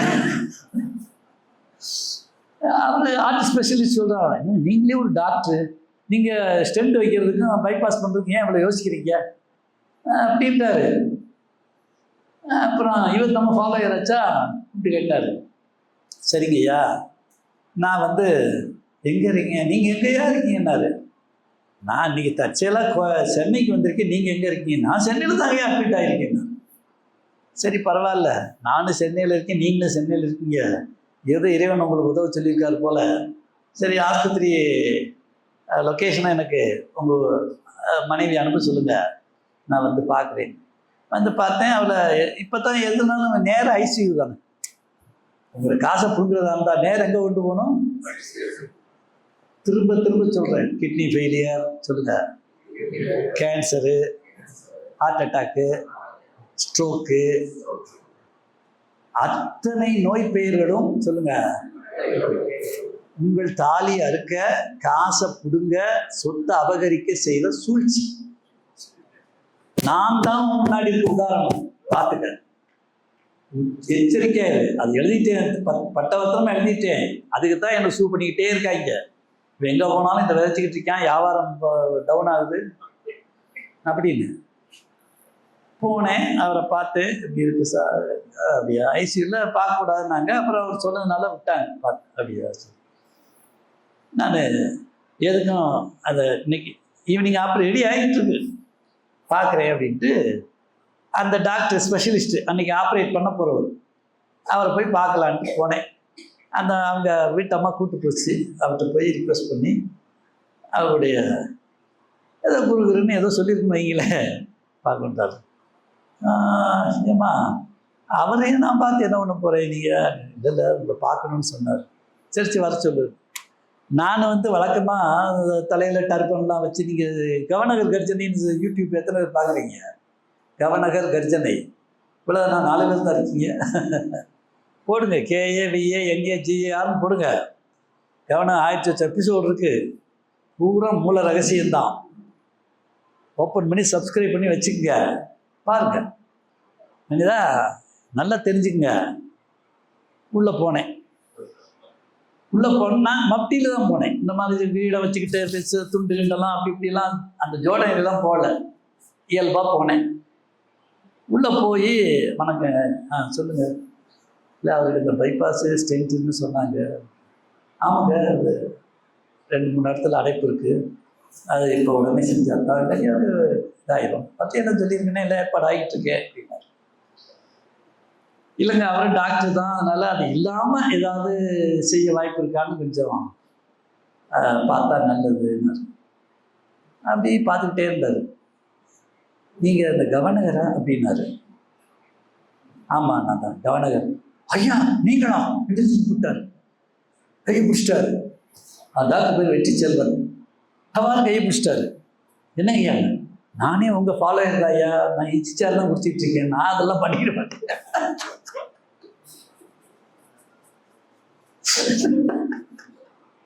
மற்றவங்களுக்கு தான் நான் ஆப்ரேஷன் பண்ணுவேனே தவிர அப்படி இல்லை. அப்படியா ஐயா, நான் உங்கள் வழியை அப்படியே பின்பற்றுவேன் ஐயா. நீங்கள் தலையில எல்லாம் உங்களுக்கு டர்பன் கட்டியிருப்பீங்க, அந்த மார்க்கமாக பார்த்துருக்கேனே தவிர சிம்பிளாக அப்படி பார்த்ததில்ல, நீங்கள் இயல்பாக வந்திருக்கீங்க, எனக்கு தெரியாமல் போச்சு. சரி சார் அப்படியே சார், நன்றிங்கய்யா. இப்போ அது எப்படி உங்களை பார்த்த பிறகு எதுக்குயா அது பைபாஸு, அதெல்லாம் ஒன்றும் தேவையில்லை. சாயந்தரம் கத்தீட்ரல் வச்சு ஊதி பலூன் வச்சு ஊதி எல்லாம் ஓப்பன் பண்ணி விட்டுறேன், அது இஞ்சி சாரை குடிக்க சொல்லுங்க ஒழுங்கா அப்படின்ட்டார். இது நடந்து 6 வருஷம் ஆச்சு, நல்லா தான் இருக்காரு. இஞ்சி சாரை குடிச்சிட்டு பைபாஸ் பண்ணி ஸ்டென்ட் வச்சிருந்தா இன்னைக்கு மாத்திரையை சாப்பிட்டுக்கிட்டு அந்த ஆஸ்பத்திரிக்கு அந்த டாக்டருக்கு அடிமையாக நீங்கள் பணத்தை கட்டிட்டு உட்காந்துருக்கோம். நீங்கள் எங்கேயா விழுந்தீங்கன்னு வச்சுக்கோங்க, ரத்தம் வர ஆரம்பிச்சுன்னா நிற்காது. ஏன்னா அந்த ஸ்டென்ட்டு வச்சு அதுக்கு சாப்பிட்ற மாத்திரை ரத்தத்தை உரைய விடாது. அதான் ஒரு அம்மா அப்படிதான் எங்கள் மாமனார் விழுந்துட்டாரு, அப்படி ரத்தம் போயிட்டு இருக்கிறாரு. நான் ரொம்ப சிம்பிளாக கேட்டேன், பைபாஸ் பண்ணியிருக்காரு, ஆமாம் ஸ்டென்ட் வச்சிருக்காரு. சரி, உன் மாமனார் வேணுமா வேணாமான்னு கேட்டேன். அவர் இல்லையா, அவர் இடக்கானவர் தான், எனக்கு ரொம்ப கொடுமைலாம் பண்ணுறவர் தான், ஆனாலும் பரவாயில்ல இல்லையா, அவர் இன்னும் கொஞ்ச நாள் வாழ்ந்தா நல்லதுயா ஐயா, நீங்கள் தான் சொல்லணும். அப்போ உடனே வச்சு அதுக்கு மாற்று மருந்து உடனே பண்ண சொல்லுங்க, முதல்ல ரத்தத்தை நிறுத்துங்க, அவர் வந்து மாற்று மருந்து கொடுத்துருங்க, ரத்தம் ஓடுறதுக்கு கொடுத்துருவாரு மருந்து, ஓட ஆரம்பிச்சிடும். அது பிறகு ரொம்ப நாள் வாழணும்னா இஞ்சி சாறு கொடுக்க ஆரம்பிச்சிருங்க. அது ஓகே. அதனால் நல்லா புரிஞ்சுக்குங்க, கேன்சர் என்பது சொல்லுங்க கட்டி அல்லது புண்ணு.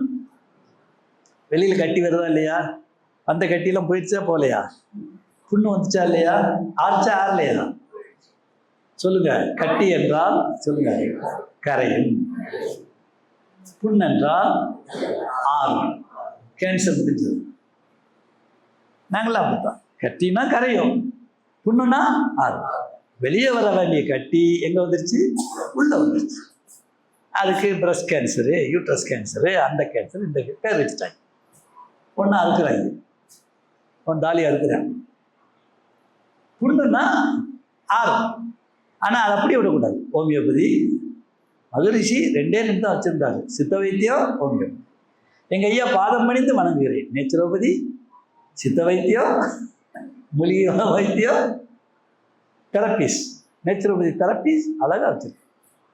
மகரிஷி ஹோமியோபதிக்கு டாக்டர்ஸ் எல்லாம் வச்சுருந்தார். ஒரு ஹோமியோபதியும் சேர்த்துட்டாருன்னா முடிஞ்சது. அட்வான்ஸ் லெவலில் இருக்கிறத சேர்த்துக்கணும். இப்போ இருக்க ஹோமியோபதிலாம் ரொம்ப அட்வான்ஸு, இனிக்கிற மருந்து கூட வேண்டியதில்லை. ஒரு ட்ராப் கொடுப்பாங்க, பஞ்சில் தொட்டு ஒரு இழு இழுத்தீங்கன்னா போதும், உடனே சரி. அந்த அளவுக்கு அட்வான்ஸ் ஹோமியோபதிலாம் வந்துருச்சு. குளோபில்ஸ், இனிக்கிற குளோபில்ஸ் கொடுத்து மாற்றுவாங்க, அதெல்லாம் அட்வான்ஸ் போயிட்டு இருக்கு. அவங்களெல்லாம் அறிமுகப்படுத்திட்டு இருக்கேன். அந்த புத்தகத்தில் இருக்க டாக்டர்ஸ் பேரெல்லாம் பார்த்தீங்கன்னா எந்த நோயும் எந்த நோயும். அதனால அந்த மெத்தடை தெரிஞ்சுக்கிட்டு நீங்கள் நோயற்றவர்களாக உடல்நலம் சொல்லுங்க, நீளாயுள், நிறை செல்வம், உயர் புகழ், நீ ஞானம், அந்த ஞானத்தின் வழியே மரணமில்லா பெருவாழ்வு, மகா சமாதி அடைய நெஞ்சார வேண்டி எல்லா சித்தர்களையும் வணங்கி மகான்களை வணங்கி ஏக இறைவனாம் என் அம்மையப்பனை வணங்கி இந்த உரையை நான் நிறைவு செய்கிறேன். வாழ்க வையகம்.